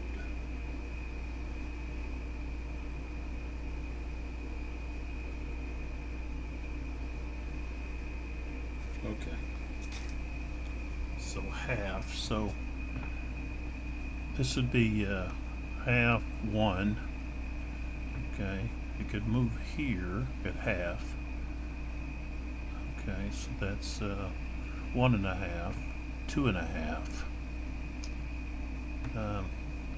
But he can't move into these guys, so he'll stop right there.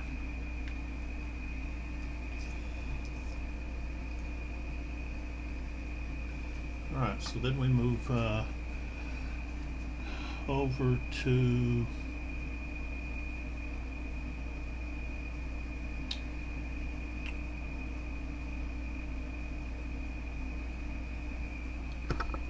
we're going to move up here. Oops. I'm moving the battle.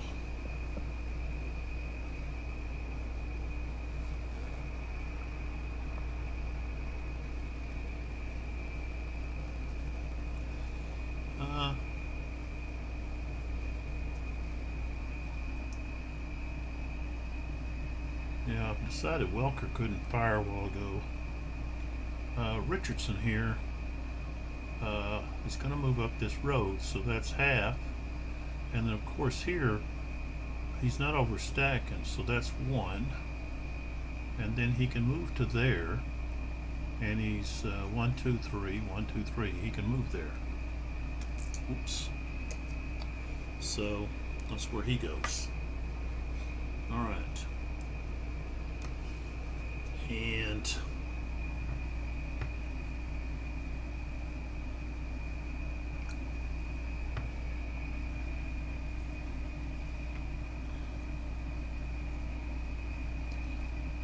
let's see here.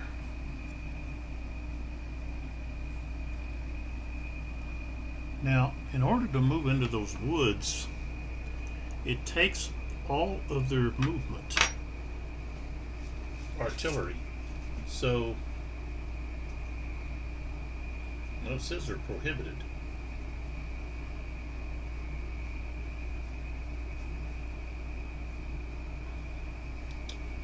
But that's not actually correct. They're able to move in, but it takes all of their movement to do so. Unless they're on a road. So, if I want to move this unit here, he can move through here and here. But he wouldn't be able to move to there. Or any of these other hexes. But 1, 2, I'll just put him on the bottom.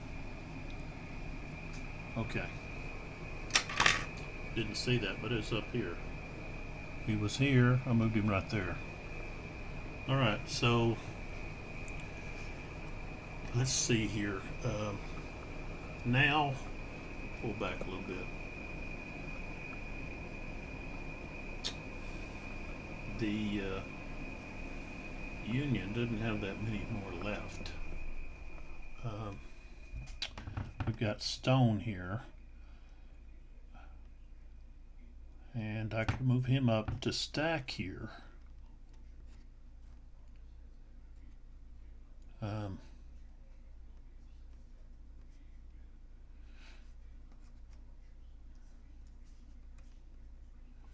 think he might be able to stack there. Let's say 4, 3. Yeah, he could stack there. All right, so Welker's going to move to here, and he'll be done. So I'll put him on the bottom. Okay.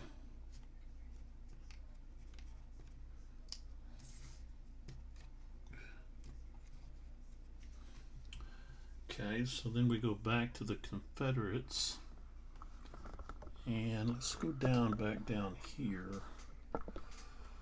Okay, we've got Girardi here.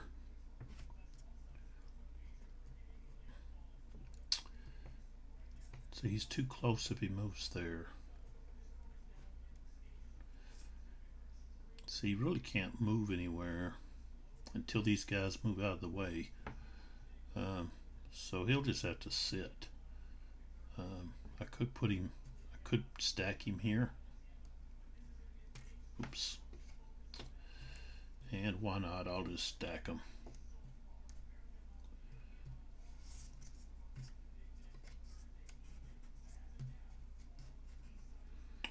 All right. So let's go back to the Union. So we've got Stone here, Munch, and Hickenlooper.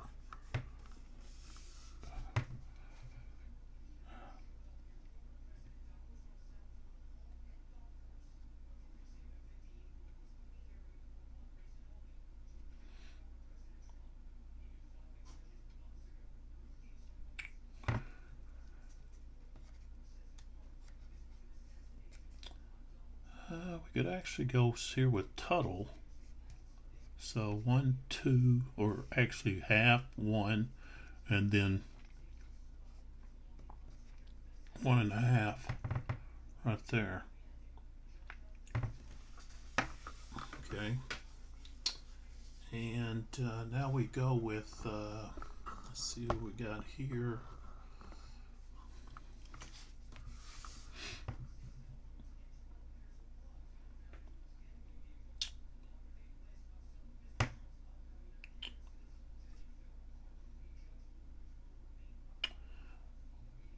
These guys are going to have to wait until they get some space cleared.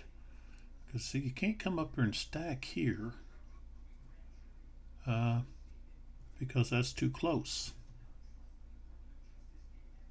But you can maneuver like here. That's 1, 2, 3. Right there. And be prepared to then next opportunity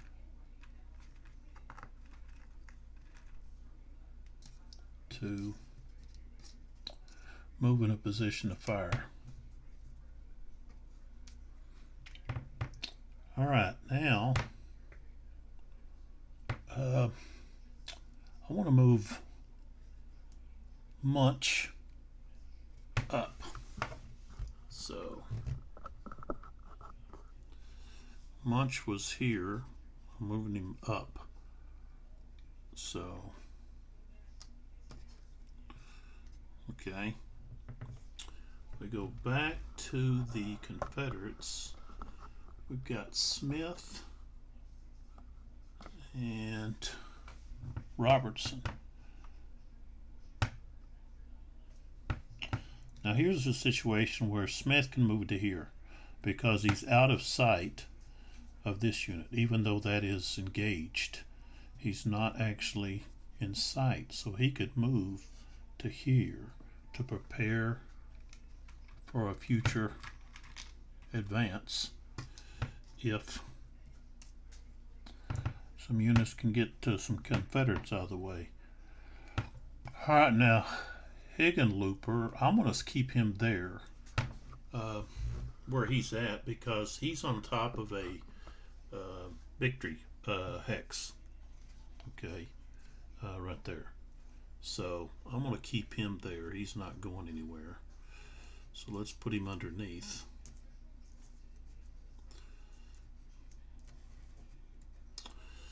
All right. And then the last one for either side is going to be Robertson. And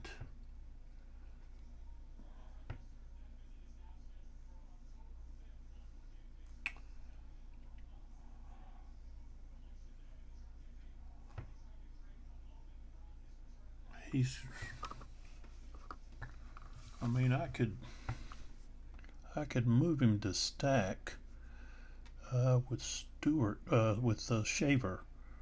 I think I will. So one, let's say half, one, and of course,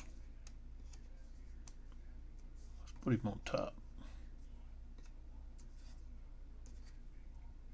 There we go. All right, so that is all of the artillery phase. And you know, I like to pull all of these off instead of leaving them on there. I think you need to pull them off so that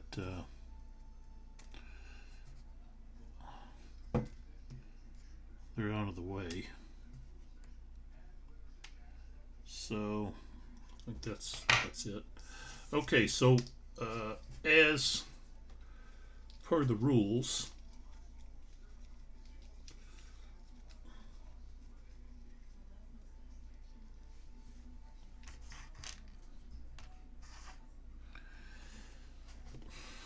the Confederates get a free activation.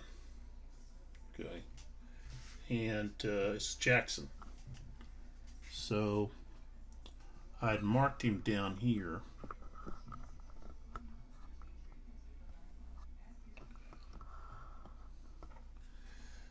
So that I'd remember. And so he's going to be activated. Okay. All right, so as per this new movement, the attack orders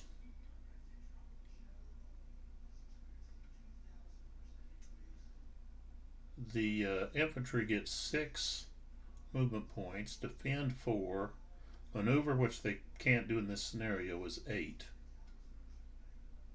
Unless it's, I think, the only units that can do maneuver is if they're coming in as reinforcements. Regroup, of course, they can't move at all. And fall back is something that's used with camps and dots and so forth. So don't apply here. And of course, the artillery has a movement of 6. So, all right. So Jackson is going to the attack, and he doesn't have anyone he can fire at. These guys are at a lower level. Well, no, they're at a 3. So wait a minute. There. No, I don't think so. He's further back. So, no, he's not at the edge there. Neither is this one. Or this one. This one here. Let's see, he would be firing.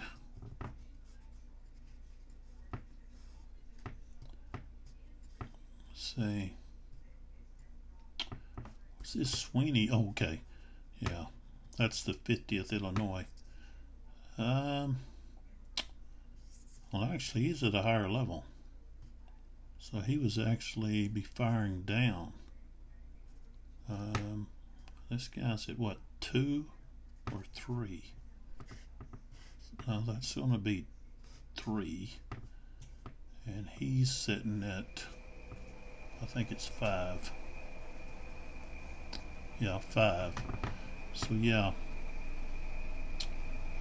he's smoothbore though. So he's only going to be able to fire, what, 2 axes? Yeah. So he can't. So there's no fire, okay, for them. And so they've got a movement of 6. Okay. The this here cost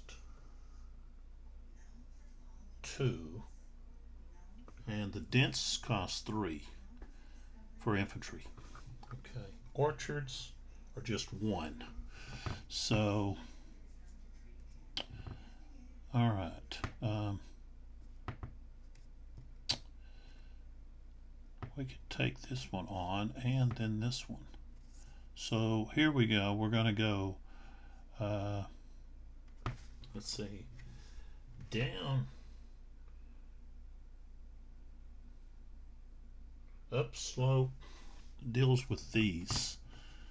Just elevation change is no effect. So he goes to here is 1. Into these woods is going to be 2, so that's 3. Right there. Okay.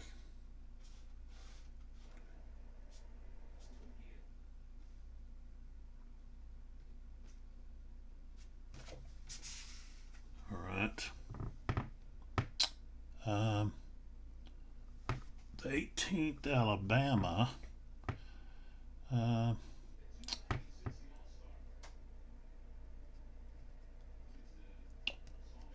Probably should have had him come down here, because now he's facing both of those guys. I was going to see about attacking him, but of course I can get support with this guy. He doesn't necessarily have to go there, but he can.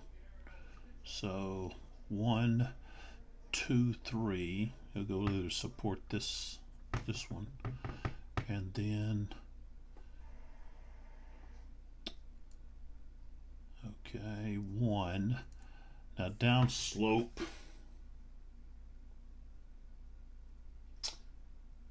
Okay, there's no effect going down.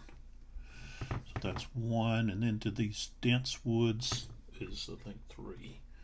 So that's 1 and then 4 right there.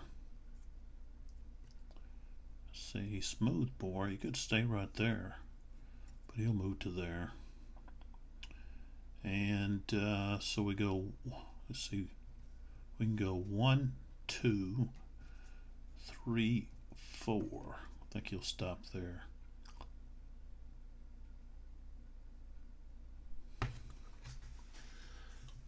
Okay, now I don't necessarily have to,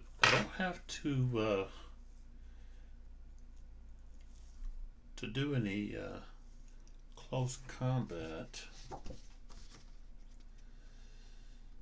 I can just get up there close so that then I can fire, and also free up some space for some artillery to stack.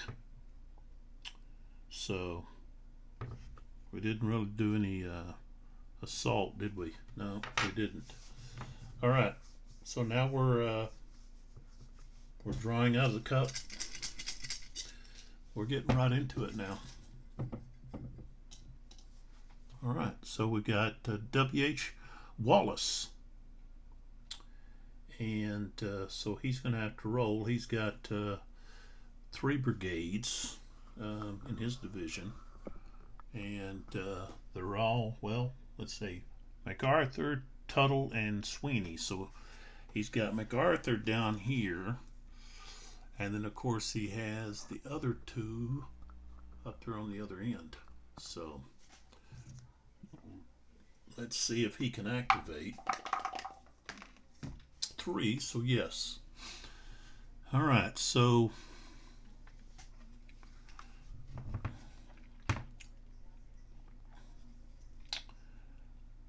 does he want to kind of adjust?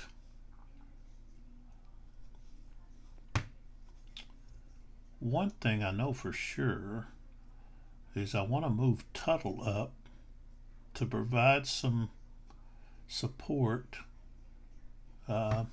I want to put some guys in there with, so I'm going to activate Tuttle up here.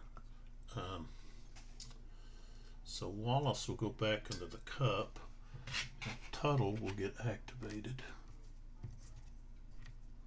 All right, so what I want to do is I want to get some troops here with Richardson, because otherwise he could easily be taken. So Tuttle is going to move to there. Let's see, that's the 7th Iowa. Looks like Iowa. Okay. This unit here, actually these guns should be there. So let's see, 4, I think it is equal to 2. Artillery's 1.5, so actually I could stack. So he'll stack. Well, I'll tell you what, this guy will stack here. Okay. This one here will move up to there.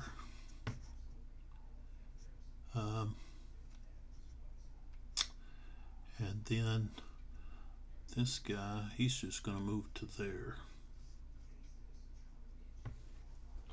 They didn't have anybody within fire range, so. And I didn't really say what their order was, which would be they easily could have just used defend. So I need to remember to call out their order. So none of them really moved but one space ahead. So, all right, so Tuttle's finished.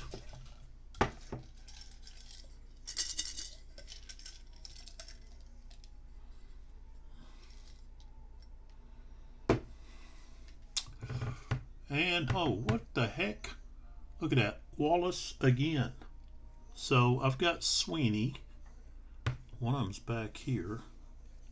2 of them up there. I want to get this guy over there, but I got to roll to see if I can activate. Roll to 1, so okay. So the thing is, I want to activate Sweeney because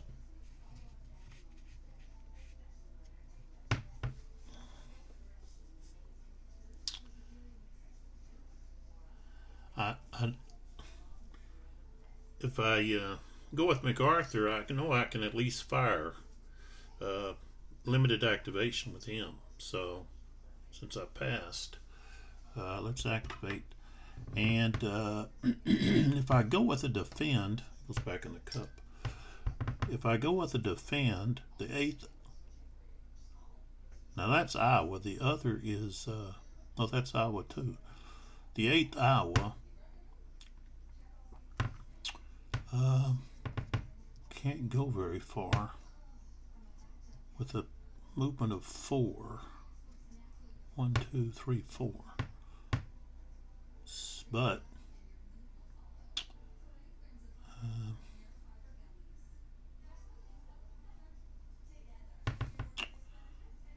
if I go with an attack order, which I'm not really attacking,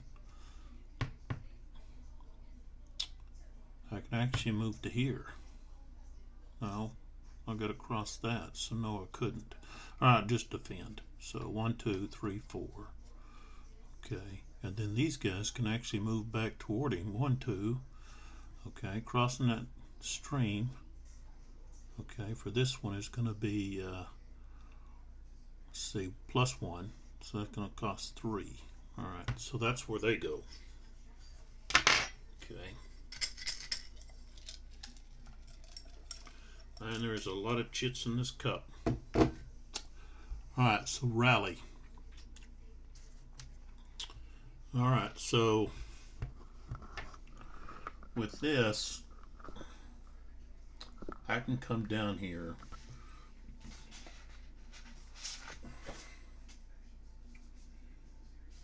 I can hold it.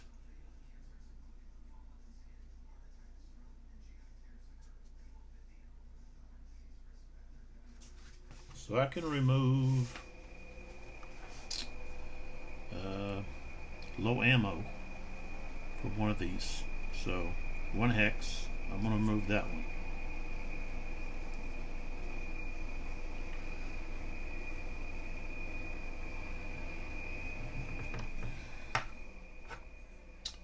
And it's okay, just put them down here. Well, I could put them up here. Alright, so that's what I did there.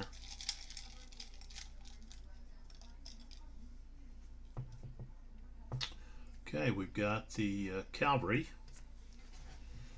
Let's see what that is. I think that's a new one. Cavalry.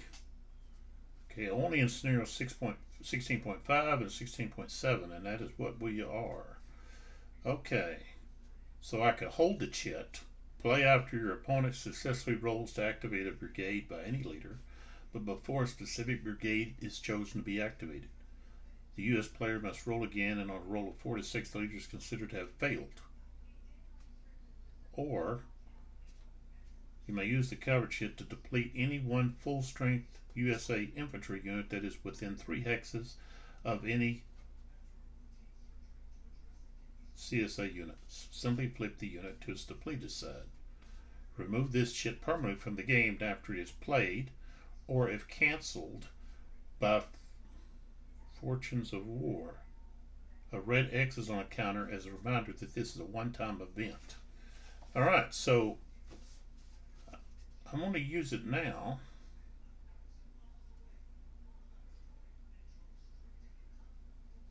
And remove 1 full-strength infantry unit.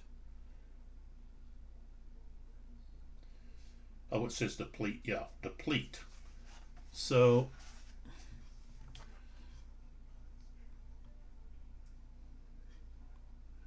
that's within 3 hexes, right? Simply flip it over. So who do we want to deplete here?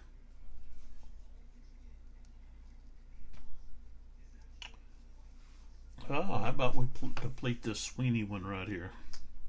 Okay, and then that chit is removed. So I'll put it up there. Out of the way.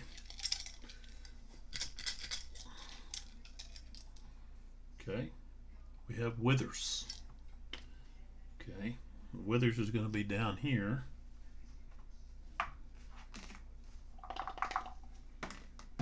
Ooh, I rolled a 6. So he's going to have a limited activation with either Chalmers or Gladden. And either one, it doesn't really matter. I guess a Gladden. He's the one that's up there. Okay. So this one up here, put him back in the cup. So Gladden is just going to be activated.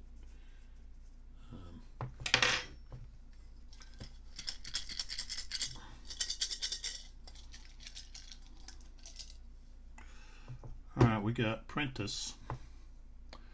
Now he acts as the commander-in-chief. Okay, and I think he can be held. Let's see, maybe he can't.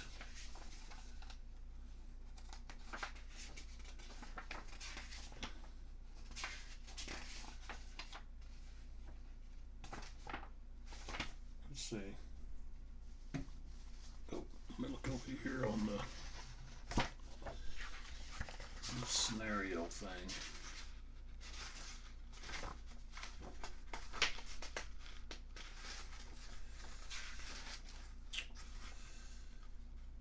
Okay, let's see what it says here about Prentice.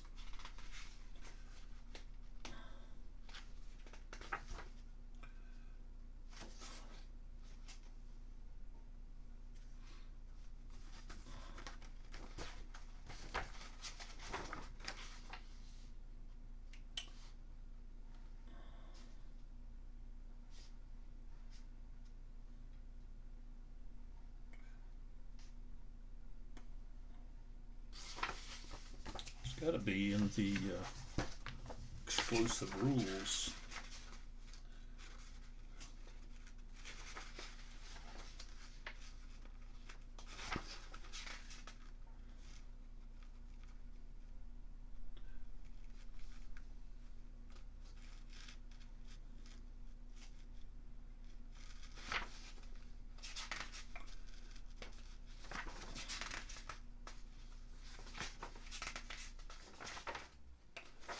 Well, I'd read that, but I guess maybe not.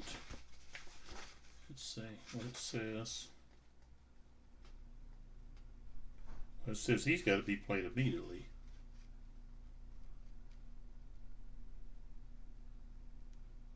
So I guess they all have to be played immediately. So some of the games you can hold them. So all right, so we got a roll here.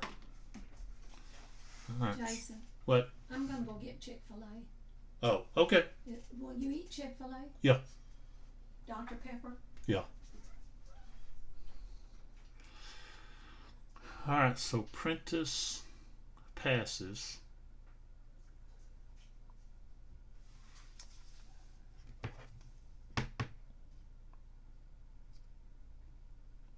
Gotta check about that. Got this 23rd Missouri there. Gotta figure out where he belongs. Let's see here. The scenario booklet. See where he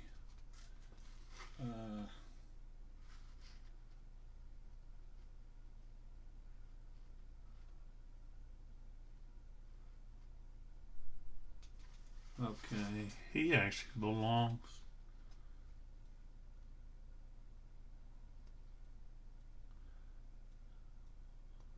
It says he's attached to Miller.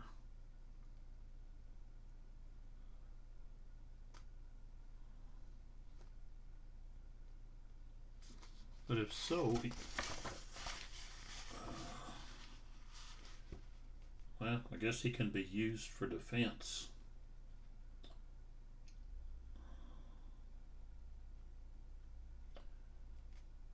A division can't be wrecked, or a brigade can't be wrecked if it still has a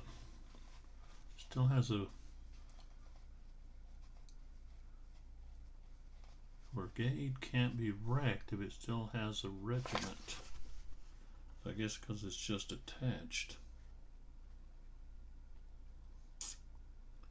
Doesn't show that he's depleted. Okay. So I don't know, where is Miller at? Oh.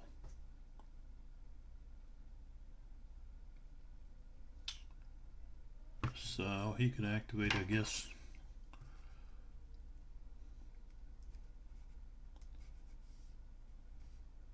Well, they can't be activated though.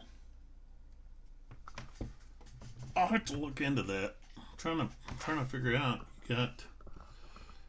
You got this unit here that's attached to a wrecked brigade, and that brigade in turn can't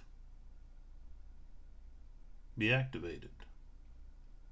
So how do you move this guy?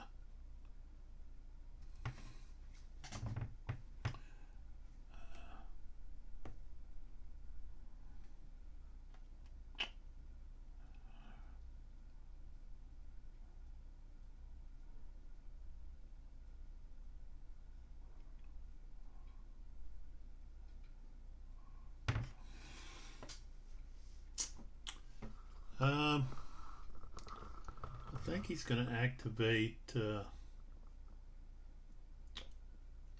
Lawman. I think. Of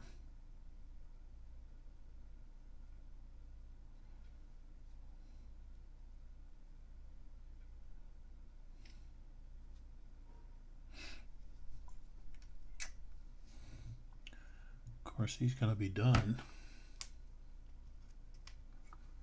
I could actually activate Lawman here.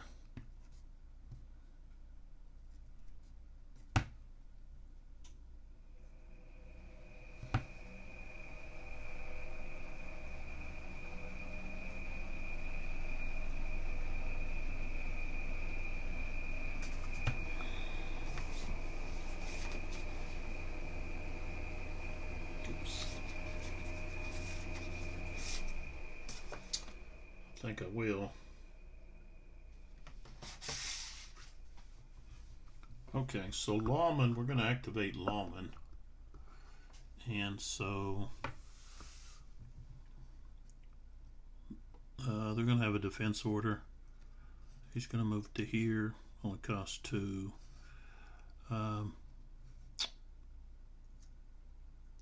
Oops. Oh, I moved these wreck guys at the end. There's that wreck segment. So, okay, this guy's got, what, 4?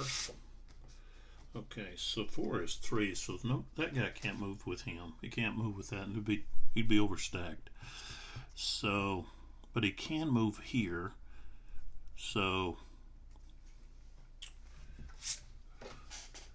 they can engage.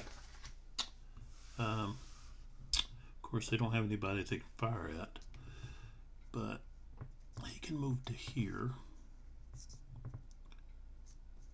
and this guy can move to there.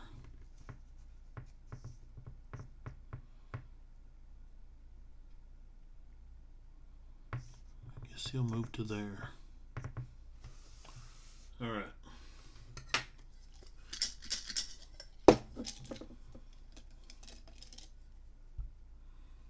All right, Cheatham. Let's see what he can do. Oh, I rolled a 5. What does he have, Cheatham?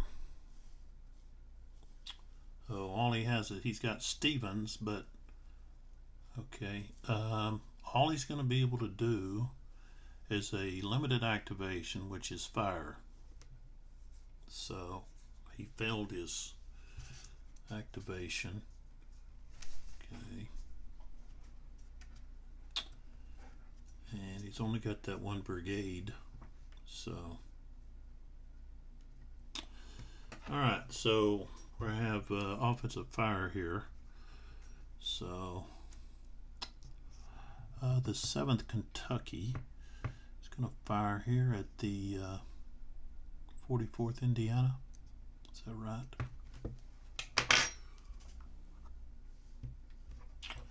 Let's see, make sure I get that right. Yeah. Alright, now he is in Heavy Woods. Okay. So, okay. Okay, he's adjacent. Alright, so, and he's got smooth bore, so is it effective? Okay, target is in dense woods. He's got a strength of 11. Okay, so he's got to go down 2 to the left, so now he's at 6, 7.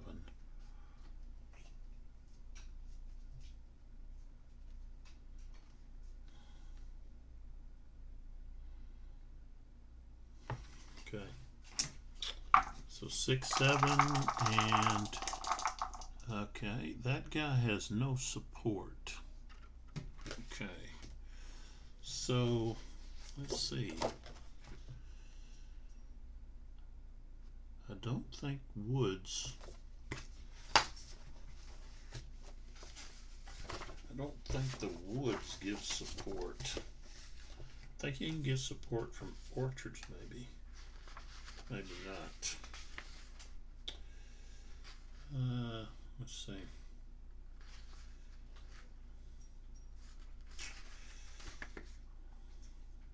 Yeah, unsupported.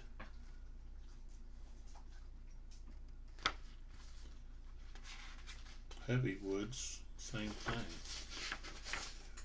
Orchard though, let's see, orchard.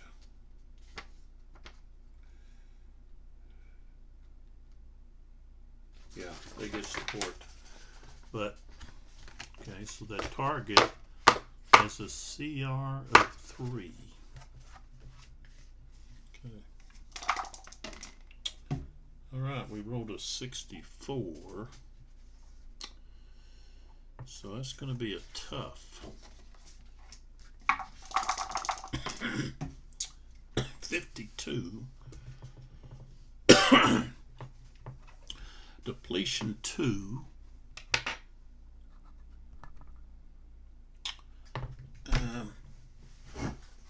Gonna have to plug in my phone here and unplug this microphone.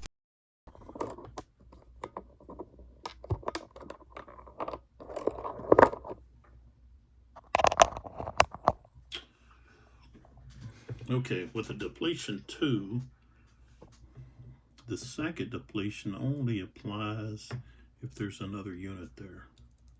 I was doing that where I applied it as another depletion.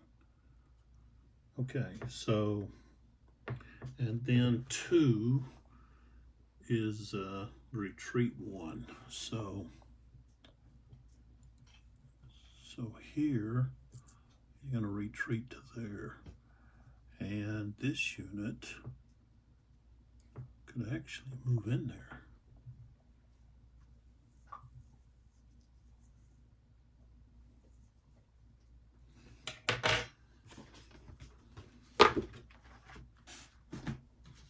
Let's see what we got.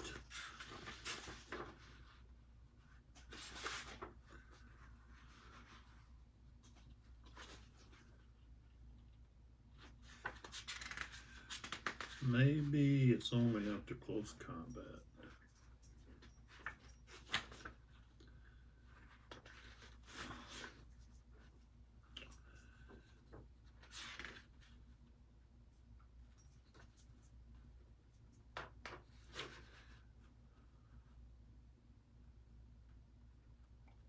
Yeah, close combat only. So, all right. And then this unit here,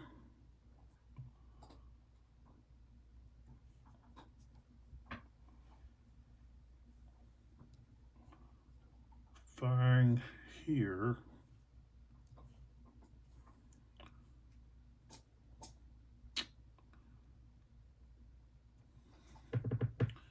It's firing against that artillery. Okay. Strength of 8.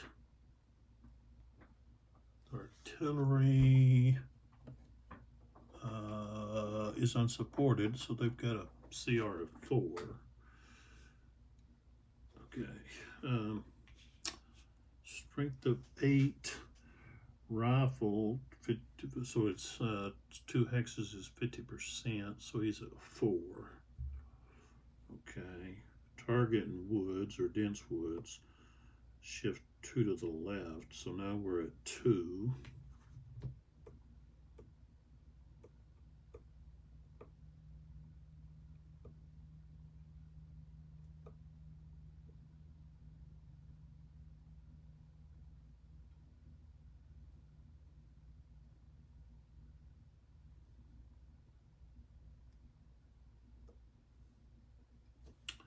All right, so strength of 2, 34 is not enough.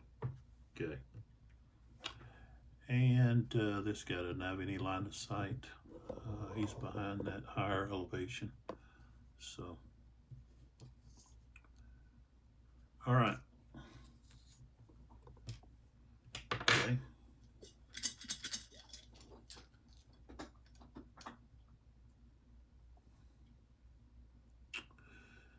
Holbert. Okay, he's got to 4. Oh, okay, he doesn't activate. He fails his activation. So Holbert has Williams and Lawman.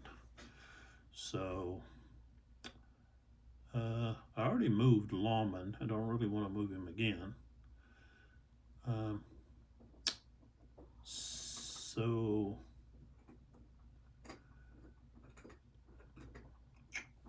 okay, I'll just activate Lawman. And we'll put Holbert back in the cup.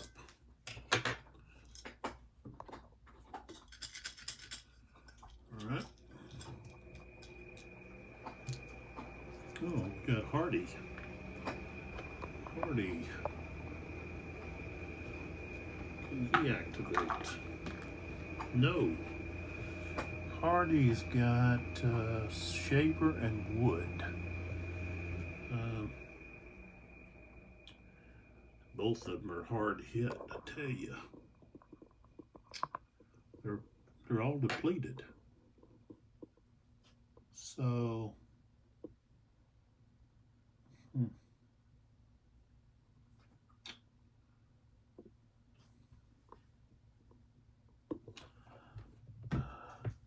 I guess Wood's got the larger.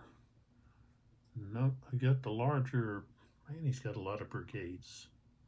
I guess because Hardy is really a corps commander. So basically, Wood is like two brigades instead of just one. Shaver. I guess I'll not activate Shaver. Put Hardy back in. Confederates aren't getting much done here.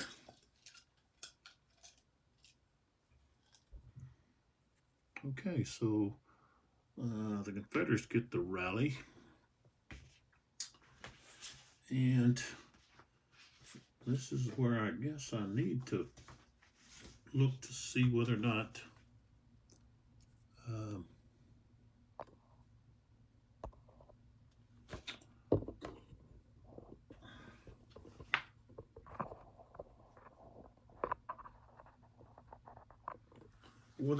the Confederates can use, well, they can't use that rally chit to regroup.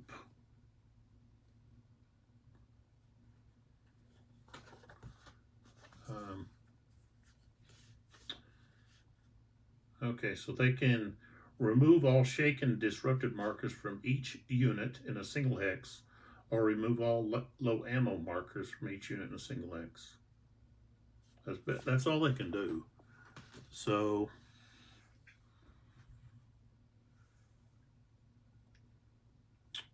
talking about a single hex, I guess what I'll do is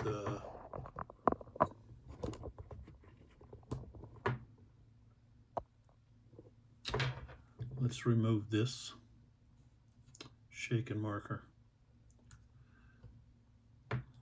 So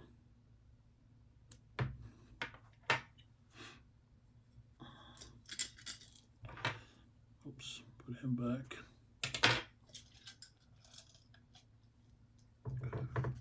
All right, we got Wallace, and he's got MacArthur left. So here's MacArthur. We got a 3, so MacArthur can be activated, and he's going to do a defend order. He does have Sweeney there, so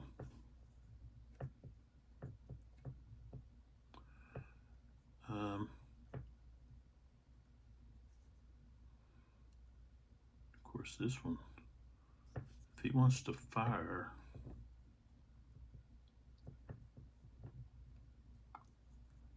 he's going to have to, of course he's not going to He's going to just stay where he's at. Tell you what, this guy can actually move down here. Or Sweeney up. That causes a gap though. So okay, so we're going to have a defense order, and the 50th Illinois will fire on the 18th Alabama right there. And let's see, he's going to be firing up a slope. Okay, he's rifled. He's got a strength of 6. Let's see. He's firing, let's see, out of dense woods, so that's a 1 column shift. So he goes to 5. Target is in woods or dense woods. That's moves him to 3.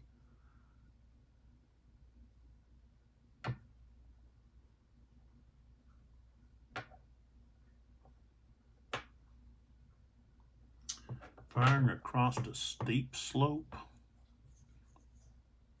No, that's not steep. 25, no effect.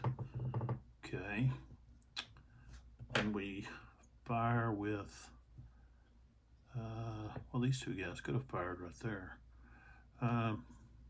Okay, so now we fire with the 12th Illinois, who's in woods. Okay. He's firing into woods, so he starts at 6 and moves down 2 to 4.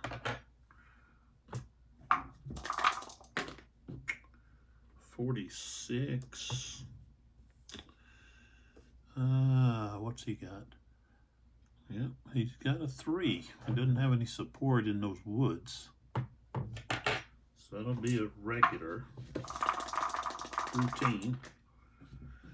And we rolled a 56, which is a depletion, morale hit, and retreat 2.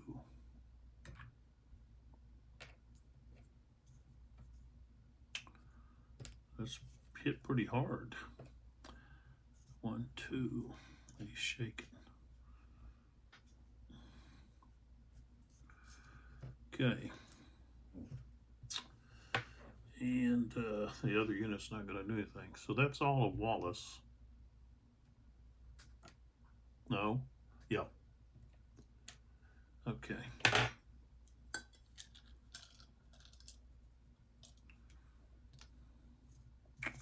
Okay, we got command confusion.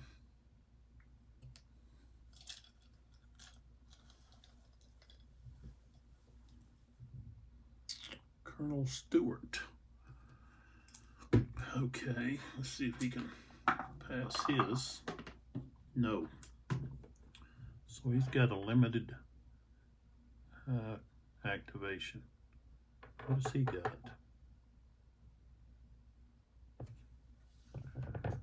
Where are his guys even at? Are they not even on the map yet? Yeah, they've got to be on here. Oh, yeah, he's down here. Okay, so a limited activation.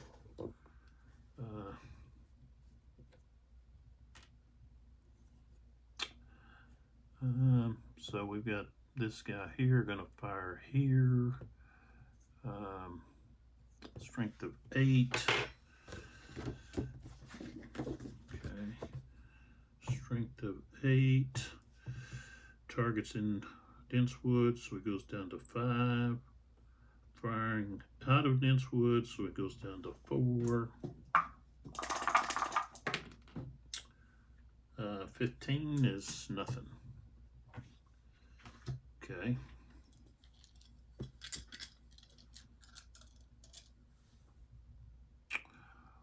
Withers. Okay. So for Withers,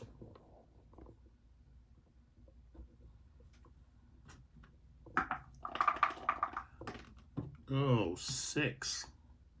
He failed. So Chalmers didn't get to do anything.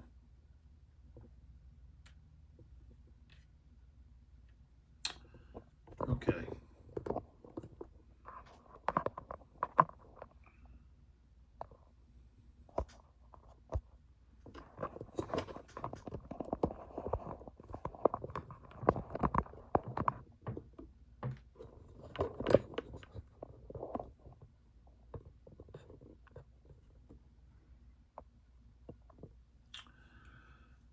All right, so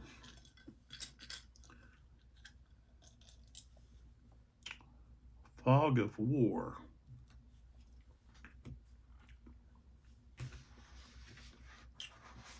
So we gotta roll the dice. Let's see, where's the regular fog of war? Let's see, maybe we got it on a different table here.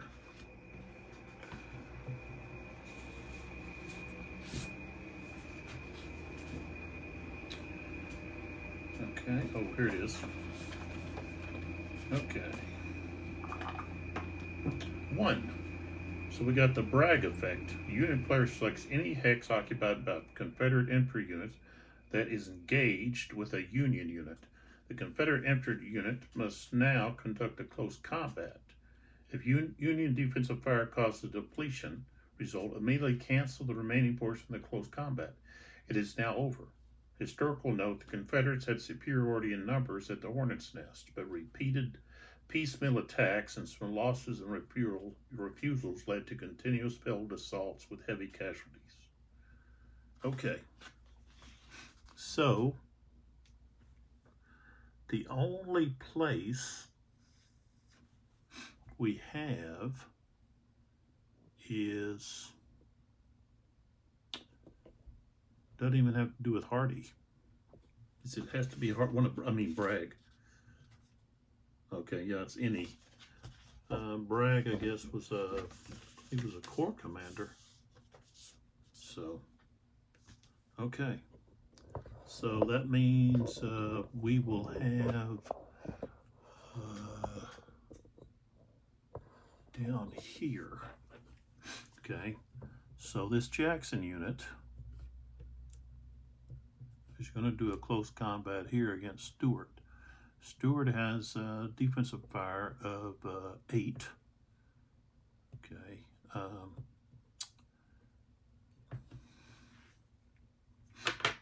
But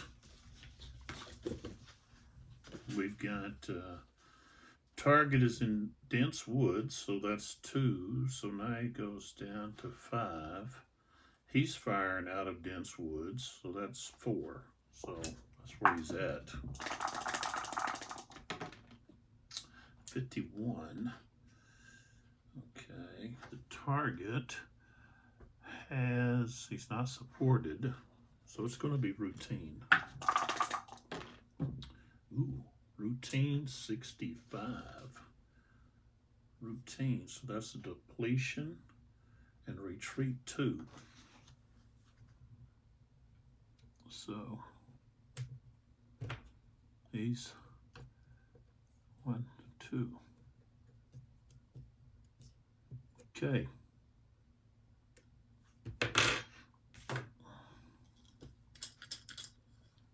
Next.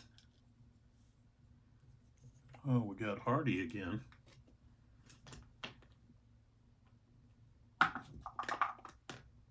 All right, he can activate. And he's got wood.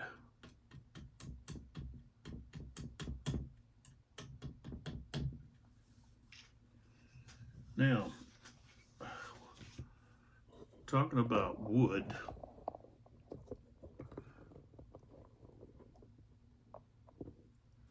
if you look up there, they're all depleted, except for the 16th Alabama. He's shaking. And then got that artillery underneath.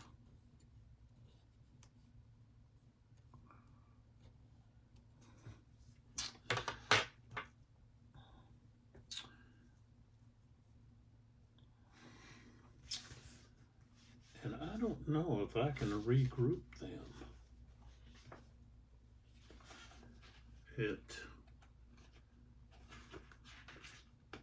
I don't see anywhere where it says you can't regroup.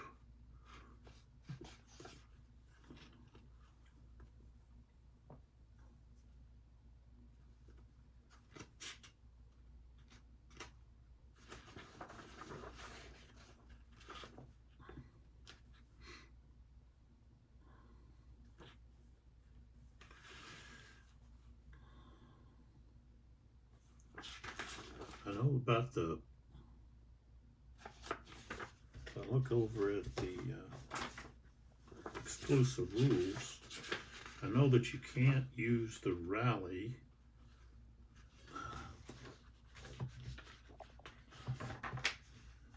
Let's see if I can find where it talks about that.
Okay, so it says in 13.2a, no, 13.2b, units on a map cannot use the rally chit to rebuild in this game. They can still potentially rebuild if their brigade has been issued a regroup order. Okay, so he is giving a regroup order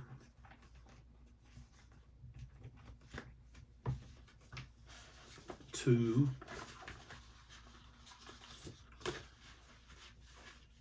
that large brigade there, and all they have to be is at least 3 hexes away, yeah, from enemy units.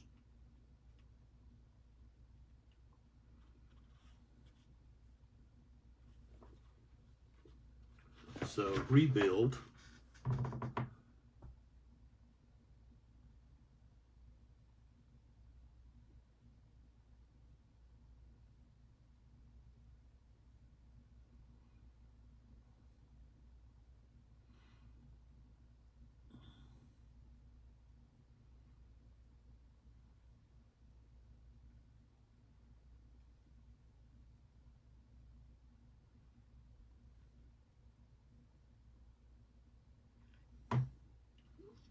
But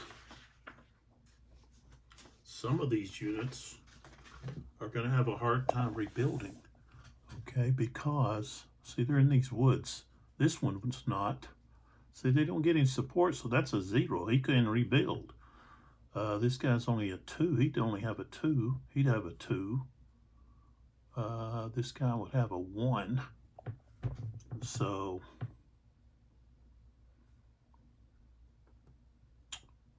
you know, I would have a better chance of rebuilding by moving, doing a defend move, back him up to here. So, like, okay, this guy's going to go to there. This guy, defend, they get 4 movements. So 1, 2, he goes there. So this guy moves to there. This guy goes 1, 2, 3. Okay, he's going to stay there. 1, 2, 3, 4. This guy don't get any support anyways. 3, 4, 5. Okay, so just like that. And that's all it is. And so he's done.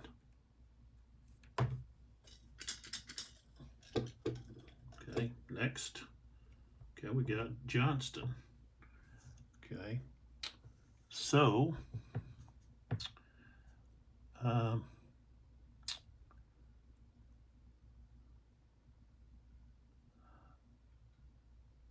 think I can either rebuild up there or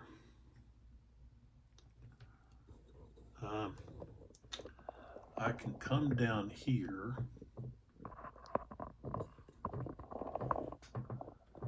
and rebuild Jackson.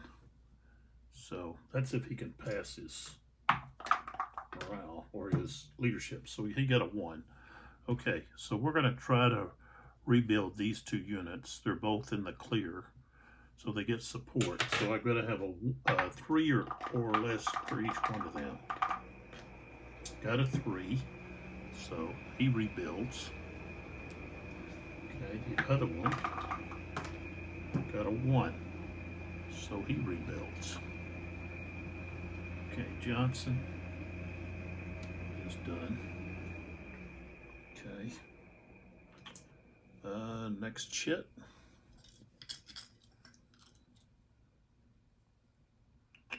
Breckenridge. Okay.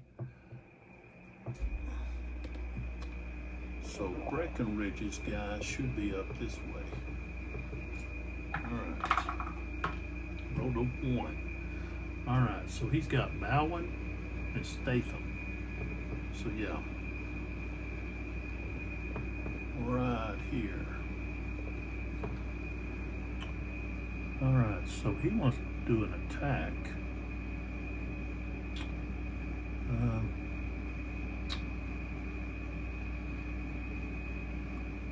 So let's go with Statham. He'll go back in the cup.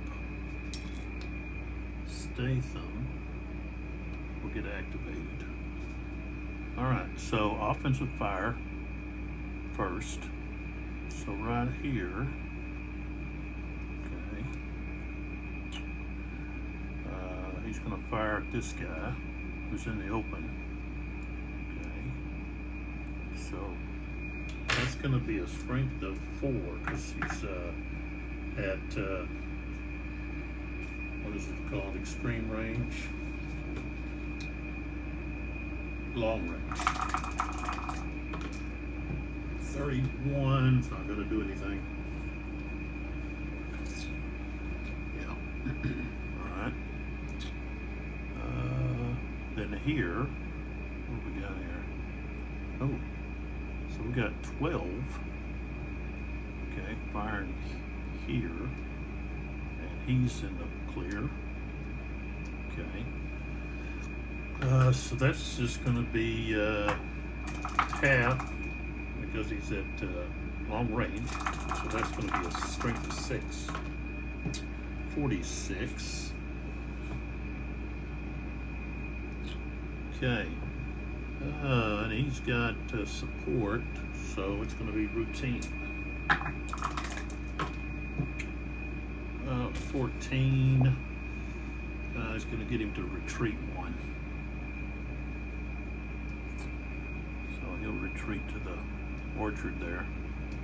Okay. And let's see here. This guy is gonna fire on this guy. He's at a higher level, so he can fire down on him. Alright. So he's got a strength of 6 at 2 hex range is long, so that's halved, so he's at 3. The target is in woods. That's going to shift him down 2. And then he's firing over. Well, he's not firing over dense woods, so he's going to be at 1. I have to roll high. Ooh. Look at that. 66. Alright, and this guy actually has no support. It's going to be a 1, so that's going to be tough. 31. That's a depletion. And nothing else but a depletion. Okay. Alright. So now we're ready for the movement. Okay.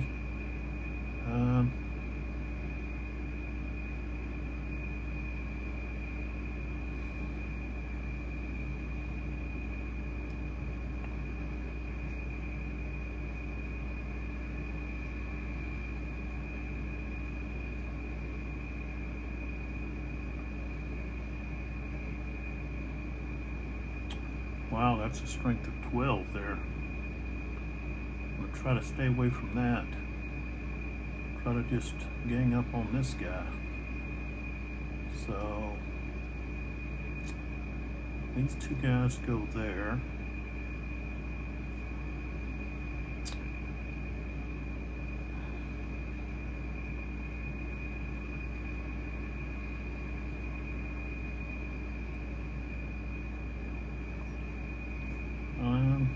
Okay, he's not, yeah, no. Okay. So, this guy here, so he goes 1, 2, 3, 4, 5, and then this guy, oh, he's low ammo.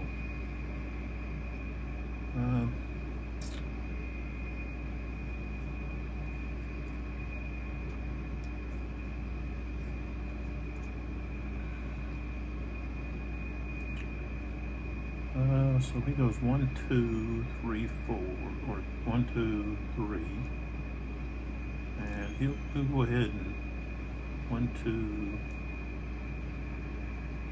What's that guy? Okay. Yeah.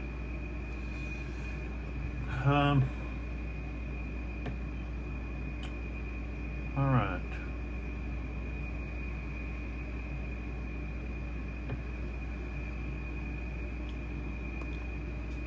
So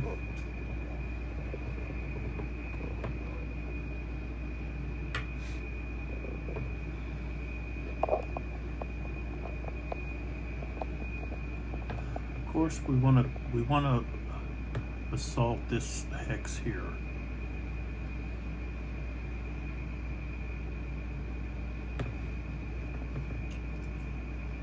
And I guess this one.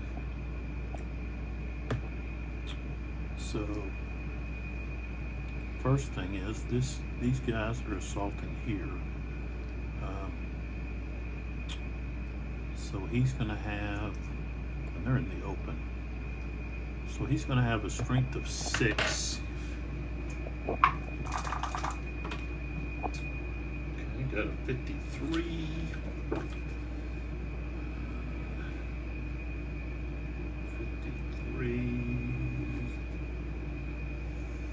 There's going to be a routine. They're supported, so 32. Okay, no effect. All right.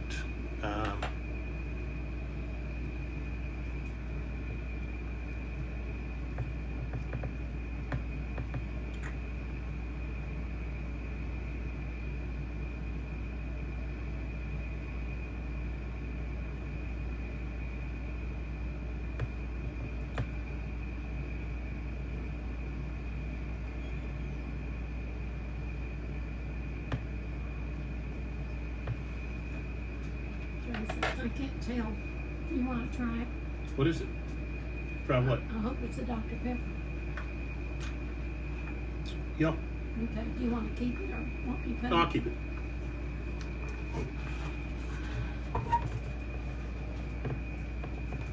Okay.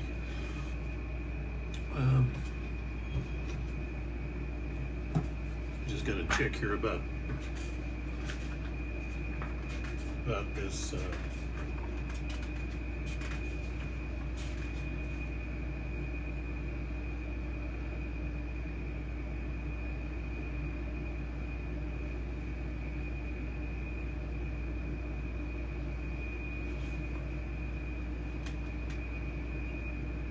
Okay, so I'm gonna resolve each close combat individually and in its entirety before moving on to the next one. Okay. So but I had to announce that these two guys were attacking here. All right, so so here we go. We've got strength of 12, okay, on the same level. Okay, so a strength of 12, okay, and it's 12 to 6, so that's 2 to 1. So we should move from 12 up to 17, 19. They're going to have a higher CR, so they move to 20, 22. Okay. No one's got smooth bores, I don't think. Let's see what this guy's got. No. All right. Let's see. Okay, so we're at 2022. Which really doesn't look good for, if you look here, 2022, there's a lot of severe in here, okay, and this unit has a 1, okay, which actually becomes a 0 because he has no support, so looking at a 0, all the way up to what is this? Okay, even a roll of 20, 20, 20, as low as a 24 is still going to get severe. So 62. Ouch. Okay, that's going to be severe. So we go down here to 62, just all severe. Oops, right there. And when you're looking at severe on this side, it's going to be automatic, a depletion automatic, and break test, retreat for sure, and morale hits. So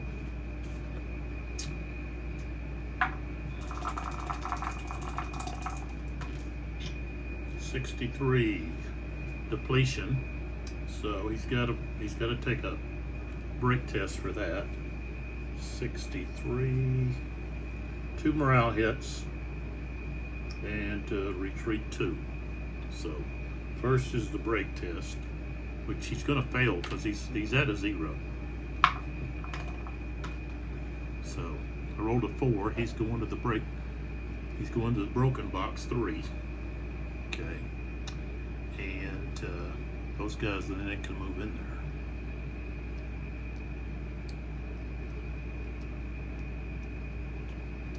And they could actually move more. I mean, he was supposed to move, retreat 2. So,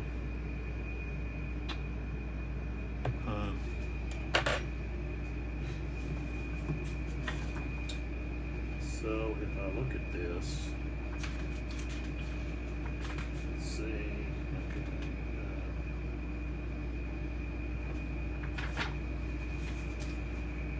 Talking about advance after combat.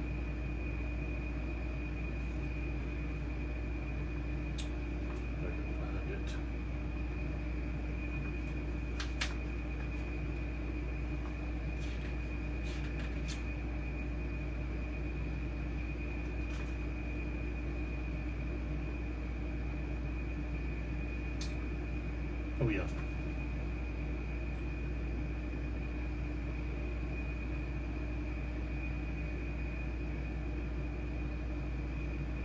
So if the defeated enemy retreated 2 or more hexes or was broken, the victorious units may advance 2 hexes. The first hex advance must be the hex previously occupied by the retreating or broken units. The second hex can be any legal hex adjacent to the hex. Again, no opportunity fire is allowed. So, basically, that unit can go there, and then this unit, to maintain support, could then go here, and there's no opportunity fire. You know, another thing is I could have placed him here. You know, and of course this guy has no support. Now this guy has no support, but at least one will have support going that way. You know. Okay, so now we take a look at the other assault. Okay, we've got, so where's my little thing?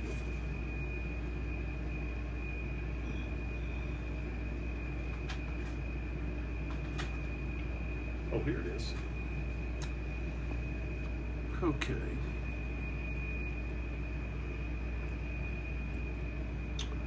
So basically I have those 2 units.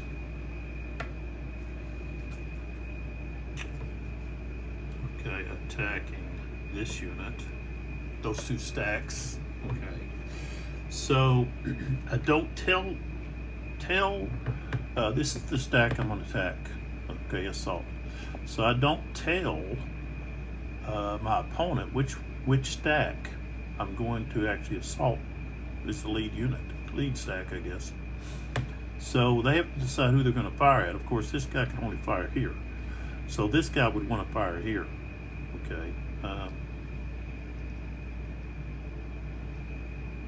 Who's there? Is there another? Oh, low ammo. Okay. All right, so this guy has a strength of 13. These guys are in clear, I believe. Yeah. So that's 13. That's not going to be too good for them. Unless they roll crappy like 23. Yeah. 12, 13. But see, they only have a CR of. So it's going to be routine. You know, he got a low CR. But he rolled a 12, so it doesn't matter. Okay, so now over here, the third Iowa is going to fire at the 22nd Mississippi, but he has to fire at half strength because he's up at supporting fire. Okay, so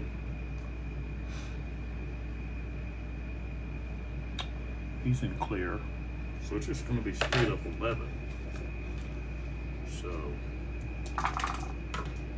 Ooh, 62. Strength of 11, 62.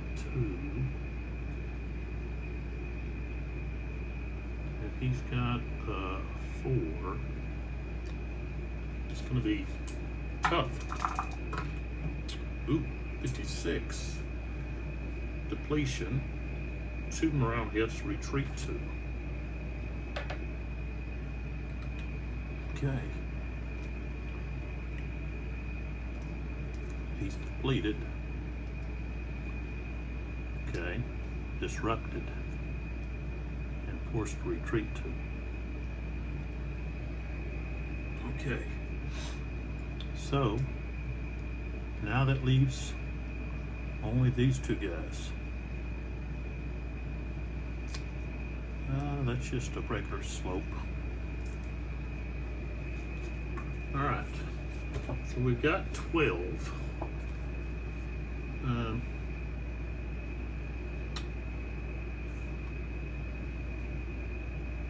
Thing is, they forgot to put in here about the low ammo. It's not. Wait a minute, let's see if I can find it maybe somewhere else.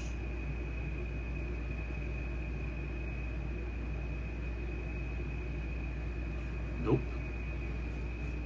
You know, they forgot that on the chart.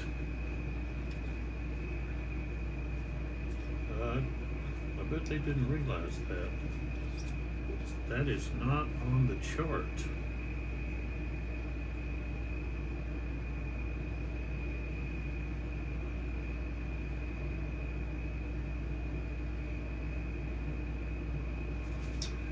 It says rebuild is not available.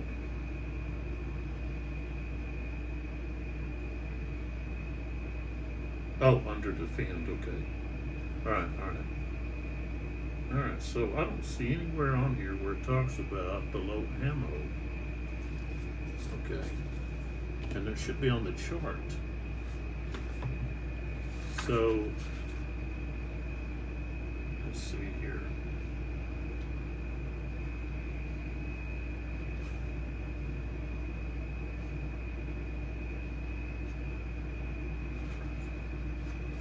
In the other game, you also had low ammo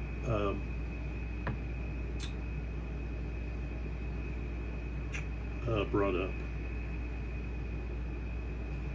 I think they were having a hard time. They were running out of ammo, and they were having a hard time getting ammo brought up to those units that were. Oh, here it is. Let's see. Well, no, it's not. Okay, it's got to be in the exclusive rules. I don't know if it affects combat. I know it affects fire. Let's see if I can find it in here.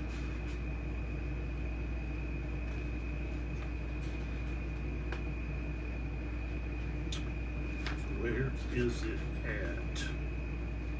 There's the fire. Okay, low ammo. Okay. Whenever they fire. Okay.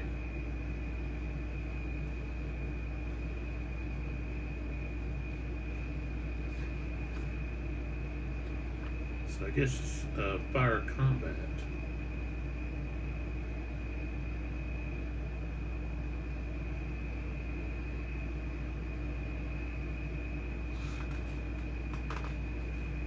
And not during close combat.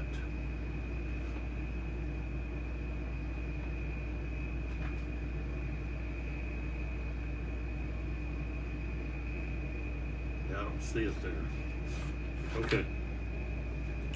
Alright, so it's not going to affect the close combat. Alright, so we've got 12. Okay. Against 13. So we're starting at 12.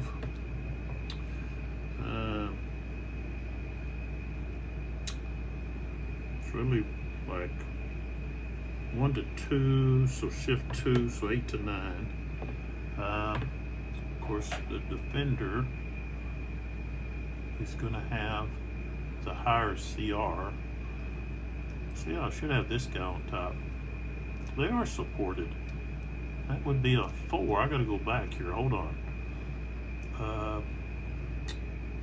Let's see. What were they firing at? 13? Let's see. How'd they get up? How'd they get up to 2022? No, that was somewhere else. So 13. I rolled a 20 something. No. It was still gonna be, even with a 4, it was still gonna be okay. But it was a miss, okay. Alright, so we've got let's see. So it's actually gonna be even. Okay. So I did have to move down now to 8, 9. Nobody's.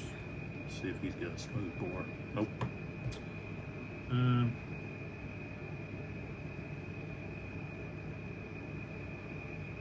So that's it. So I'm gonna be at 8, 9.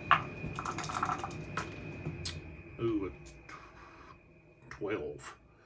Okay, so that's going to be a close fight. 62. 62 in a close fight is going to deplete the defender. He's depleted. The attacker, so they all take a morale hit and retreat, all retreat 1. So both of them take a morale hit. So they're both going to be shaken.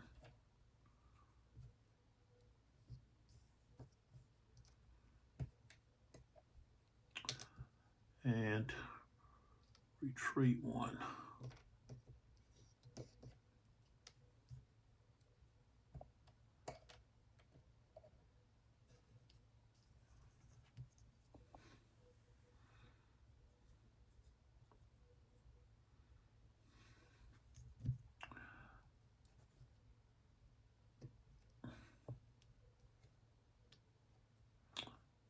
All right.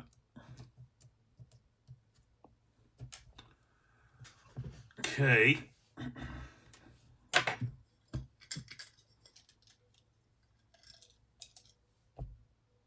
Fortunes of War.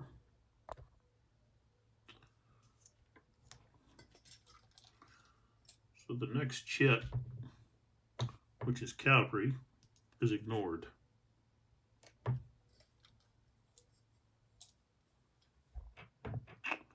Hulbert. What's he got left? I think he had anybody left. Yeah, he does. Williams. Okay. All right. He can activate.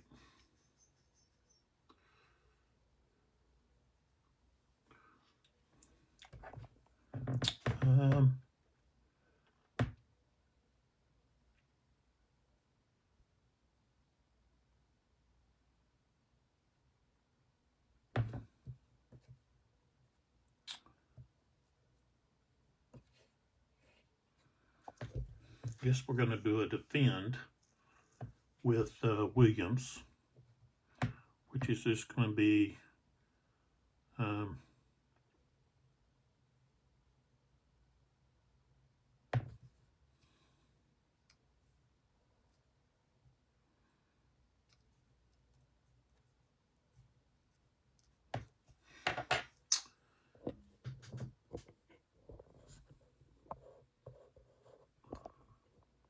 so that will be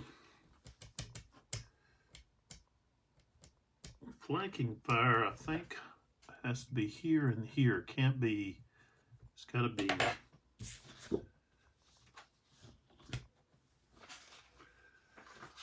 That's something I always, I guess, I have to have a question about.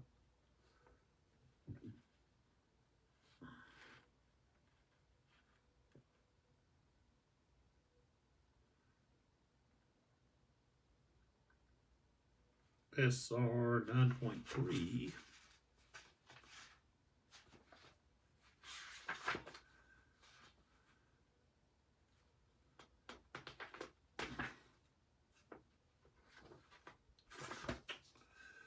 Where is that at?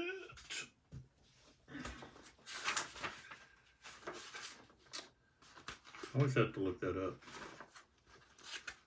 And I always know what the answer is, but for some reason, I still have to look it up.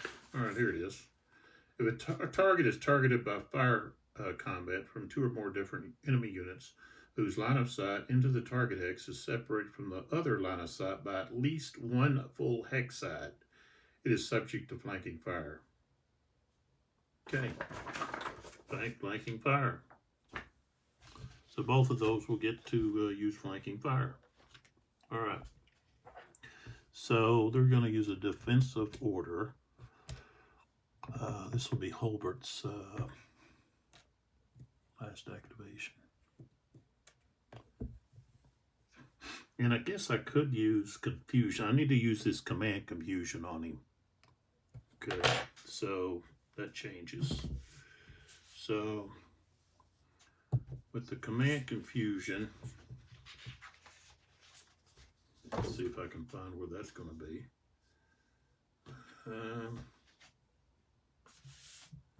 See if it's inside. Where is that at? Oh, there it is. Let's see. Okay, let's go to the other side. Okay. Okay, so we roll, get a 6. Okay, so they just have to have a different order, so they can just go with attack order instead. Okay. All right, so offensive fire, start over here. This unit here is going to fire here, the 7th Kentucky. So the 3rd Iowa against the 7th Kentucky. They're both in clear hexes. They're both on the same elevation. It's just 2 hexes apart. So he's going to be at half strength, which is going to be 5. I wrote a 14. Didn't do anything. Okay, then over here, we've got this one. And this one, and they're firing here, and that's going to be flanking fire. So, we'll fire with this one here first. This guy is in clear terrain. He's in clear terrain. So we're going to have 7. Okay, but it's going to move up because of flanking fire to 18. And he gets a 61. Okay, and he has a CR of a 2. He has no support. So it's going to be tough. 23. He's going to have to retreat 2 hexes. So this other guy didn't get to fire. So 1. Let's see. Yeah, 1, 2. Well, he just has to fire down here now.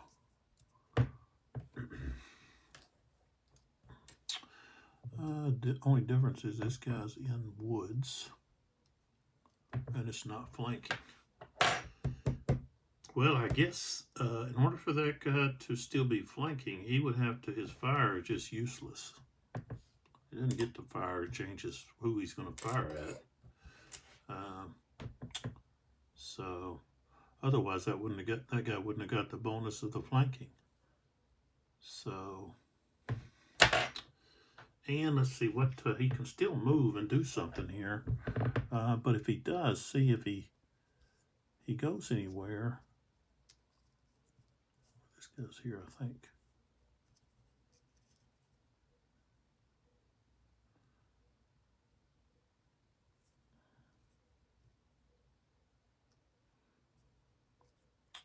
Then they're going to open up. See, he probably needs to attack here. He has attack orders. So I can bring this guy down to attack. Okay, so I do that. And then this guy, I'll leave him there. Okay. So you've got 2 guys attacking. This guy's got to pick who he's going to fire at. This guy's in the orchards. This guy's in the clear. He's the bigger unit with the better CR. So he's going to fire at the 28th Illinois. So he's got 6 strength. Firing into or through orchard is going to reduce him down 1 to 5. 24, it's not going to be enough. Okay, so the assault, this unit's the lead unit. So we got 12. and 7, that's 19. So that's going to be 3-1. So at 12, 3-1, we shift 3, 1, 2, 3, 20, 22. They have the higher CR, so now we're at 23 plus. No one's got a smooth bore.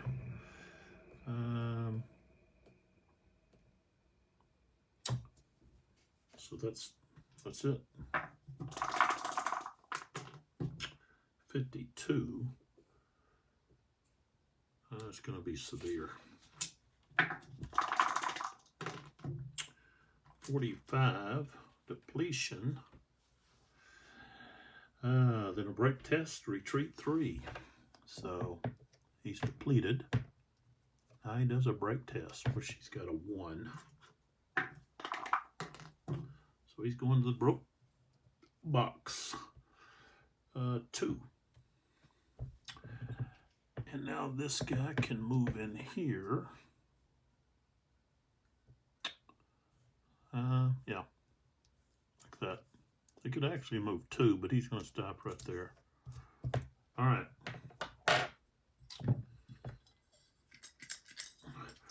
Breckenridge, she's only got 1 left. Ruggles.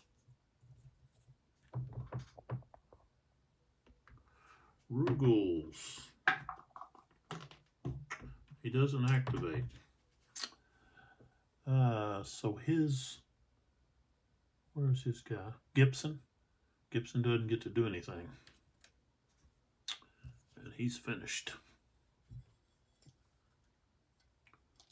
And we've got Breckenridge. Can he activate? 5, so no. And that's Bowen. Bowen's back there, doesn't have range. So he's finished. Breckenridge is finished, and we've got 1 left here. And it's Command Confusion, which can't be used. Okay. So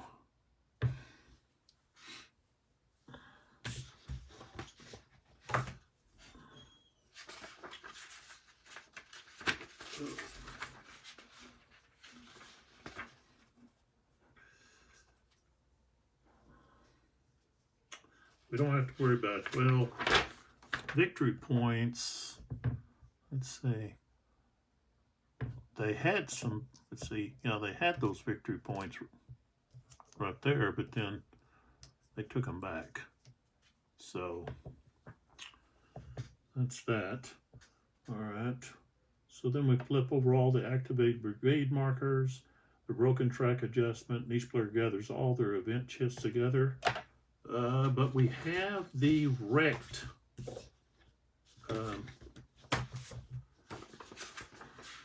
step now. So let me find that. Okay.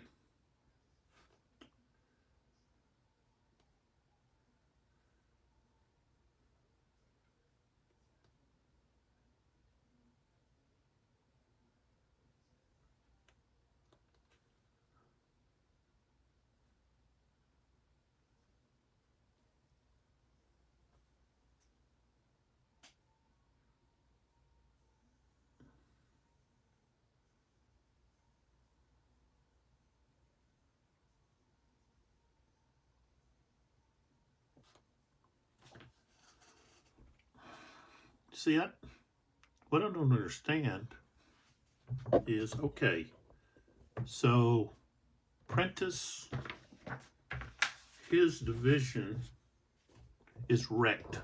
He only has 1 brigade, okay, Miller, but the 23rd Missouri is attached, and it's not broken. I mean, it's not depleted. So how can Miller's brigade be wrecked? The rule is, if you have at least 1 unit that is still on the map, that's fresh, which means they're not depleted, you can't have a wrecked brigade. So let's see here. Let me look at the, let's see.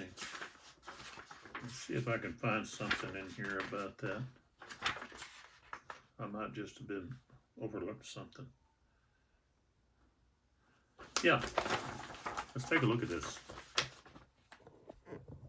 Okay, let me pull back here. Pull up. All right, so here we go. All right. All right, it says to start the intern procedures, please phase, check to see if any units or brigades are wrecked. Okay, so a brigade is wrecked if both conditions apply below. At least one non-fragile unit is in the eliminated box or on the broke track. It has all of its infantry units either eliminated, on the broke track, or depleted, or any combination thereof.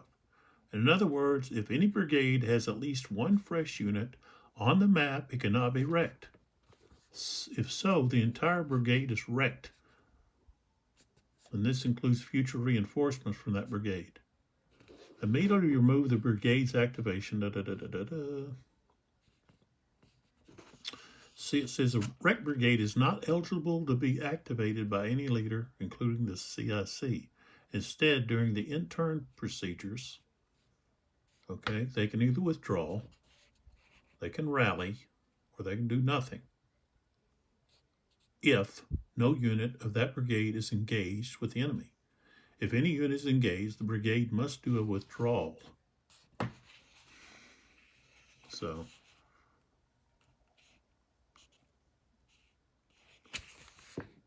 it's basically you've got the 23rd Missouri, who's, you know, a pretty strong unit. You know, it's got 10 strength, 4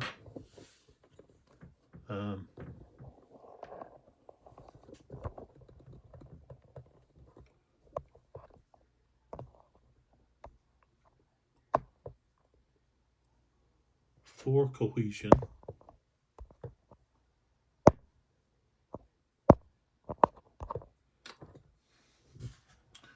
And of course it's sitting right here, but it can't do anything. It's basically useless. It's not even really in a position to, you know, defend any of these. It can't move. You know, all it can do is withdraw, which you'd have to withdraw toward the Army headquarters. So, I know I'm kind of dumbfounded about why is that there. I'd have to research to find out what did that unit do in the battle to see. I'm just kind of perplexed, I guess. So I'm going to move the game turn to the 12:30 p.m. and that's what we have at the other game. Okay, and so if we look, okay, but we have to pay close attention to the fact that this scenario is different from the other scenario in the fact that this is at a smaller scale. And so there's units not involved. Okay, so over here, okay, I think I talked about this in the first video, is that this group of units here, okay, are not part of the other game scenario.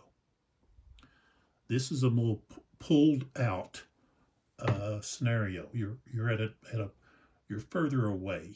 The scale is much I guess larger. I guess is what you would say. It's at 200 yards. So that's 50 yards more each hex. So between two hexes, you're talking about 100 yards extra, okay, somewhere. whether it be both behind them, beside them, in front of them, whatever. Okay, but all of these guys here aren't involved. It's just this over here. So you could like cut this like this. Okay, and of course you can look down here at the river.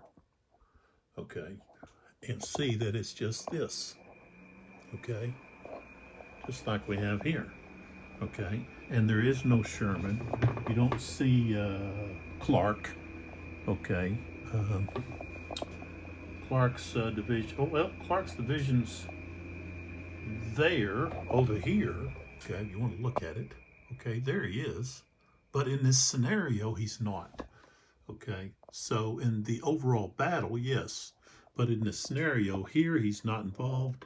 Over here, he is. So that's one of the big differences at the present time between the two is the scale. What's the deal here? I wanted to rotate for some reason. This larger scale is allowing more of the map to be included in April's harvest, while the smaller scale is restrictive, I guess. Or they just decided they just wanted to have a smaller, you know, a smaller scenario, not to have a bigger map and include, you know, those other forces. So that was probably a game design decision on that. You know, if we were to pull out, of course, the entire maps, you know, of course, you know, I haven't looked at the entire map for the Revolution game.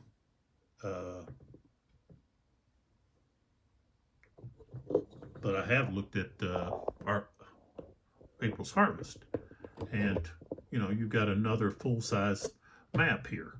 You know, so I'd have to be turning the map a different direction, and it'd take up this whole table. And I'd have to put the Revolution game on probably two other card tables, you know. So I did download a flag image, and this is from a real flag that I guess took place somewhere. That this one is what was called the Stars and Bars, and it was adopted in 1861 and went around, I think, until about 1863, and that's the one that Beauregard had designed. Not this one, but he designed one that it was a white field, and I think up here it's got this flag here, maybe up in the corner, but most of it's white. And then later there would be one that had a red bar, okay, on one end. But the Stars and Bars look too much like the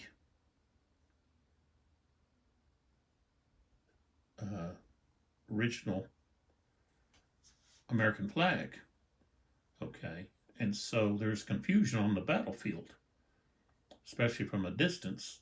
You know, you look and you see this flag, you know, flapping in the wind, and you know it's not unfurled, but it's all, you know, kind of, you know, wrapped together, and you're thinking, oh, that's the Union, or you're thinking, oh, that's, you know, that's the Confederacy.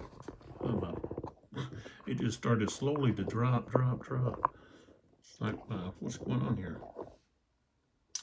So, okay, so I'm going to stop the video there. I'll be picking up with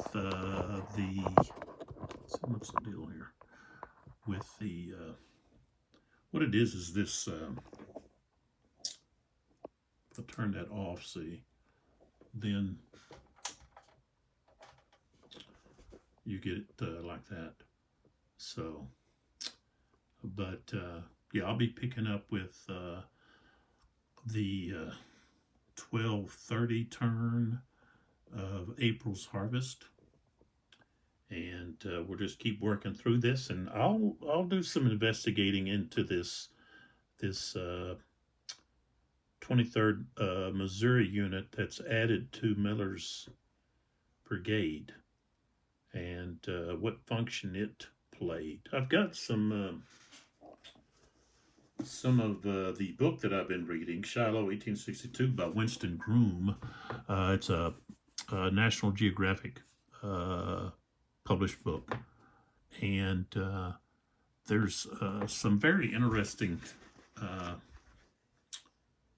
depictions of what was going on at the Hornet's Nest, and even the description. So, and we also bring back up rebel private Henry Morton Stanley, who later would become famous for uttering Dr. Livingston, I presume, in Africa.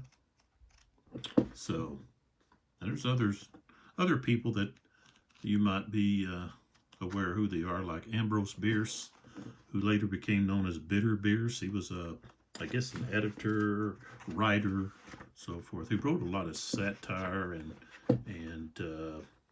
that's where he got the bitter name, Bitter, because of his satire. But he wrote some like horror type stories, some short stories and so forth. But of course, his I guess more popular or famous short story is The Occurrence at Owl Creek. Owl Creek. See, is it Owl Creek? Oh, let's see, Owl Creek Bridge. I should know, being English literature, having an English literature degree. But I guess it's been too long. But anyways, I'll check into that, maybe read part of it. It's very interesting and surprising, too, as a surprise ending. It's not what you expect. But, okay, so I'm enjoying this comparison. It's, I guess, quite captivating to take a look at two designs and see how they're used, and how each one deals with different aspects of the battle, and what they did to I guess try to create a historical game. And so it'll be interesting to see what the results are, and then compare those with the actual historical results, which basically you're going to have Grant. Basically, they're getting their teeth kicked in for most of the day. However, they're able to hang on and not get driven into the Tennessee River. And of course, Buell shows up.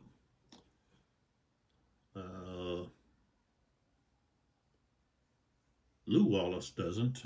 He's still wandering around out there on the wrong trail.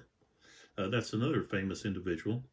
Lew Wallace, of course, is the famous governor that dealt with Billy the Kid.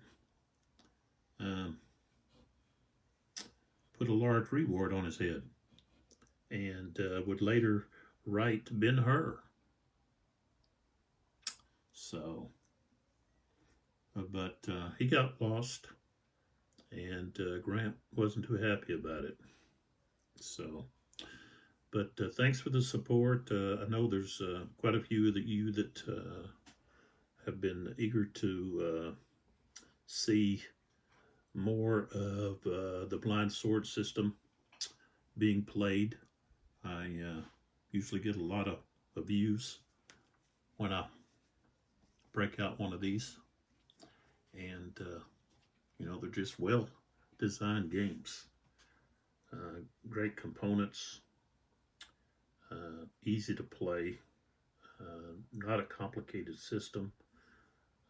You don't end up with errata issues with the rules and all of that, so it's smooth and very fun.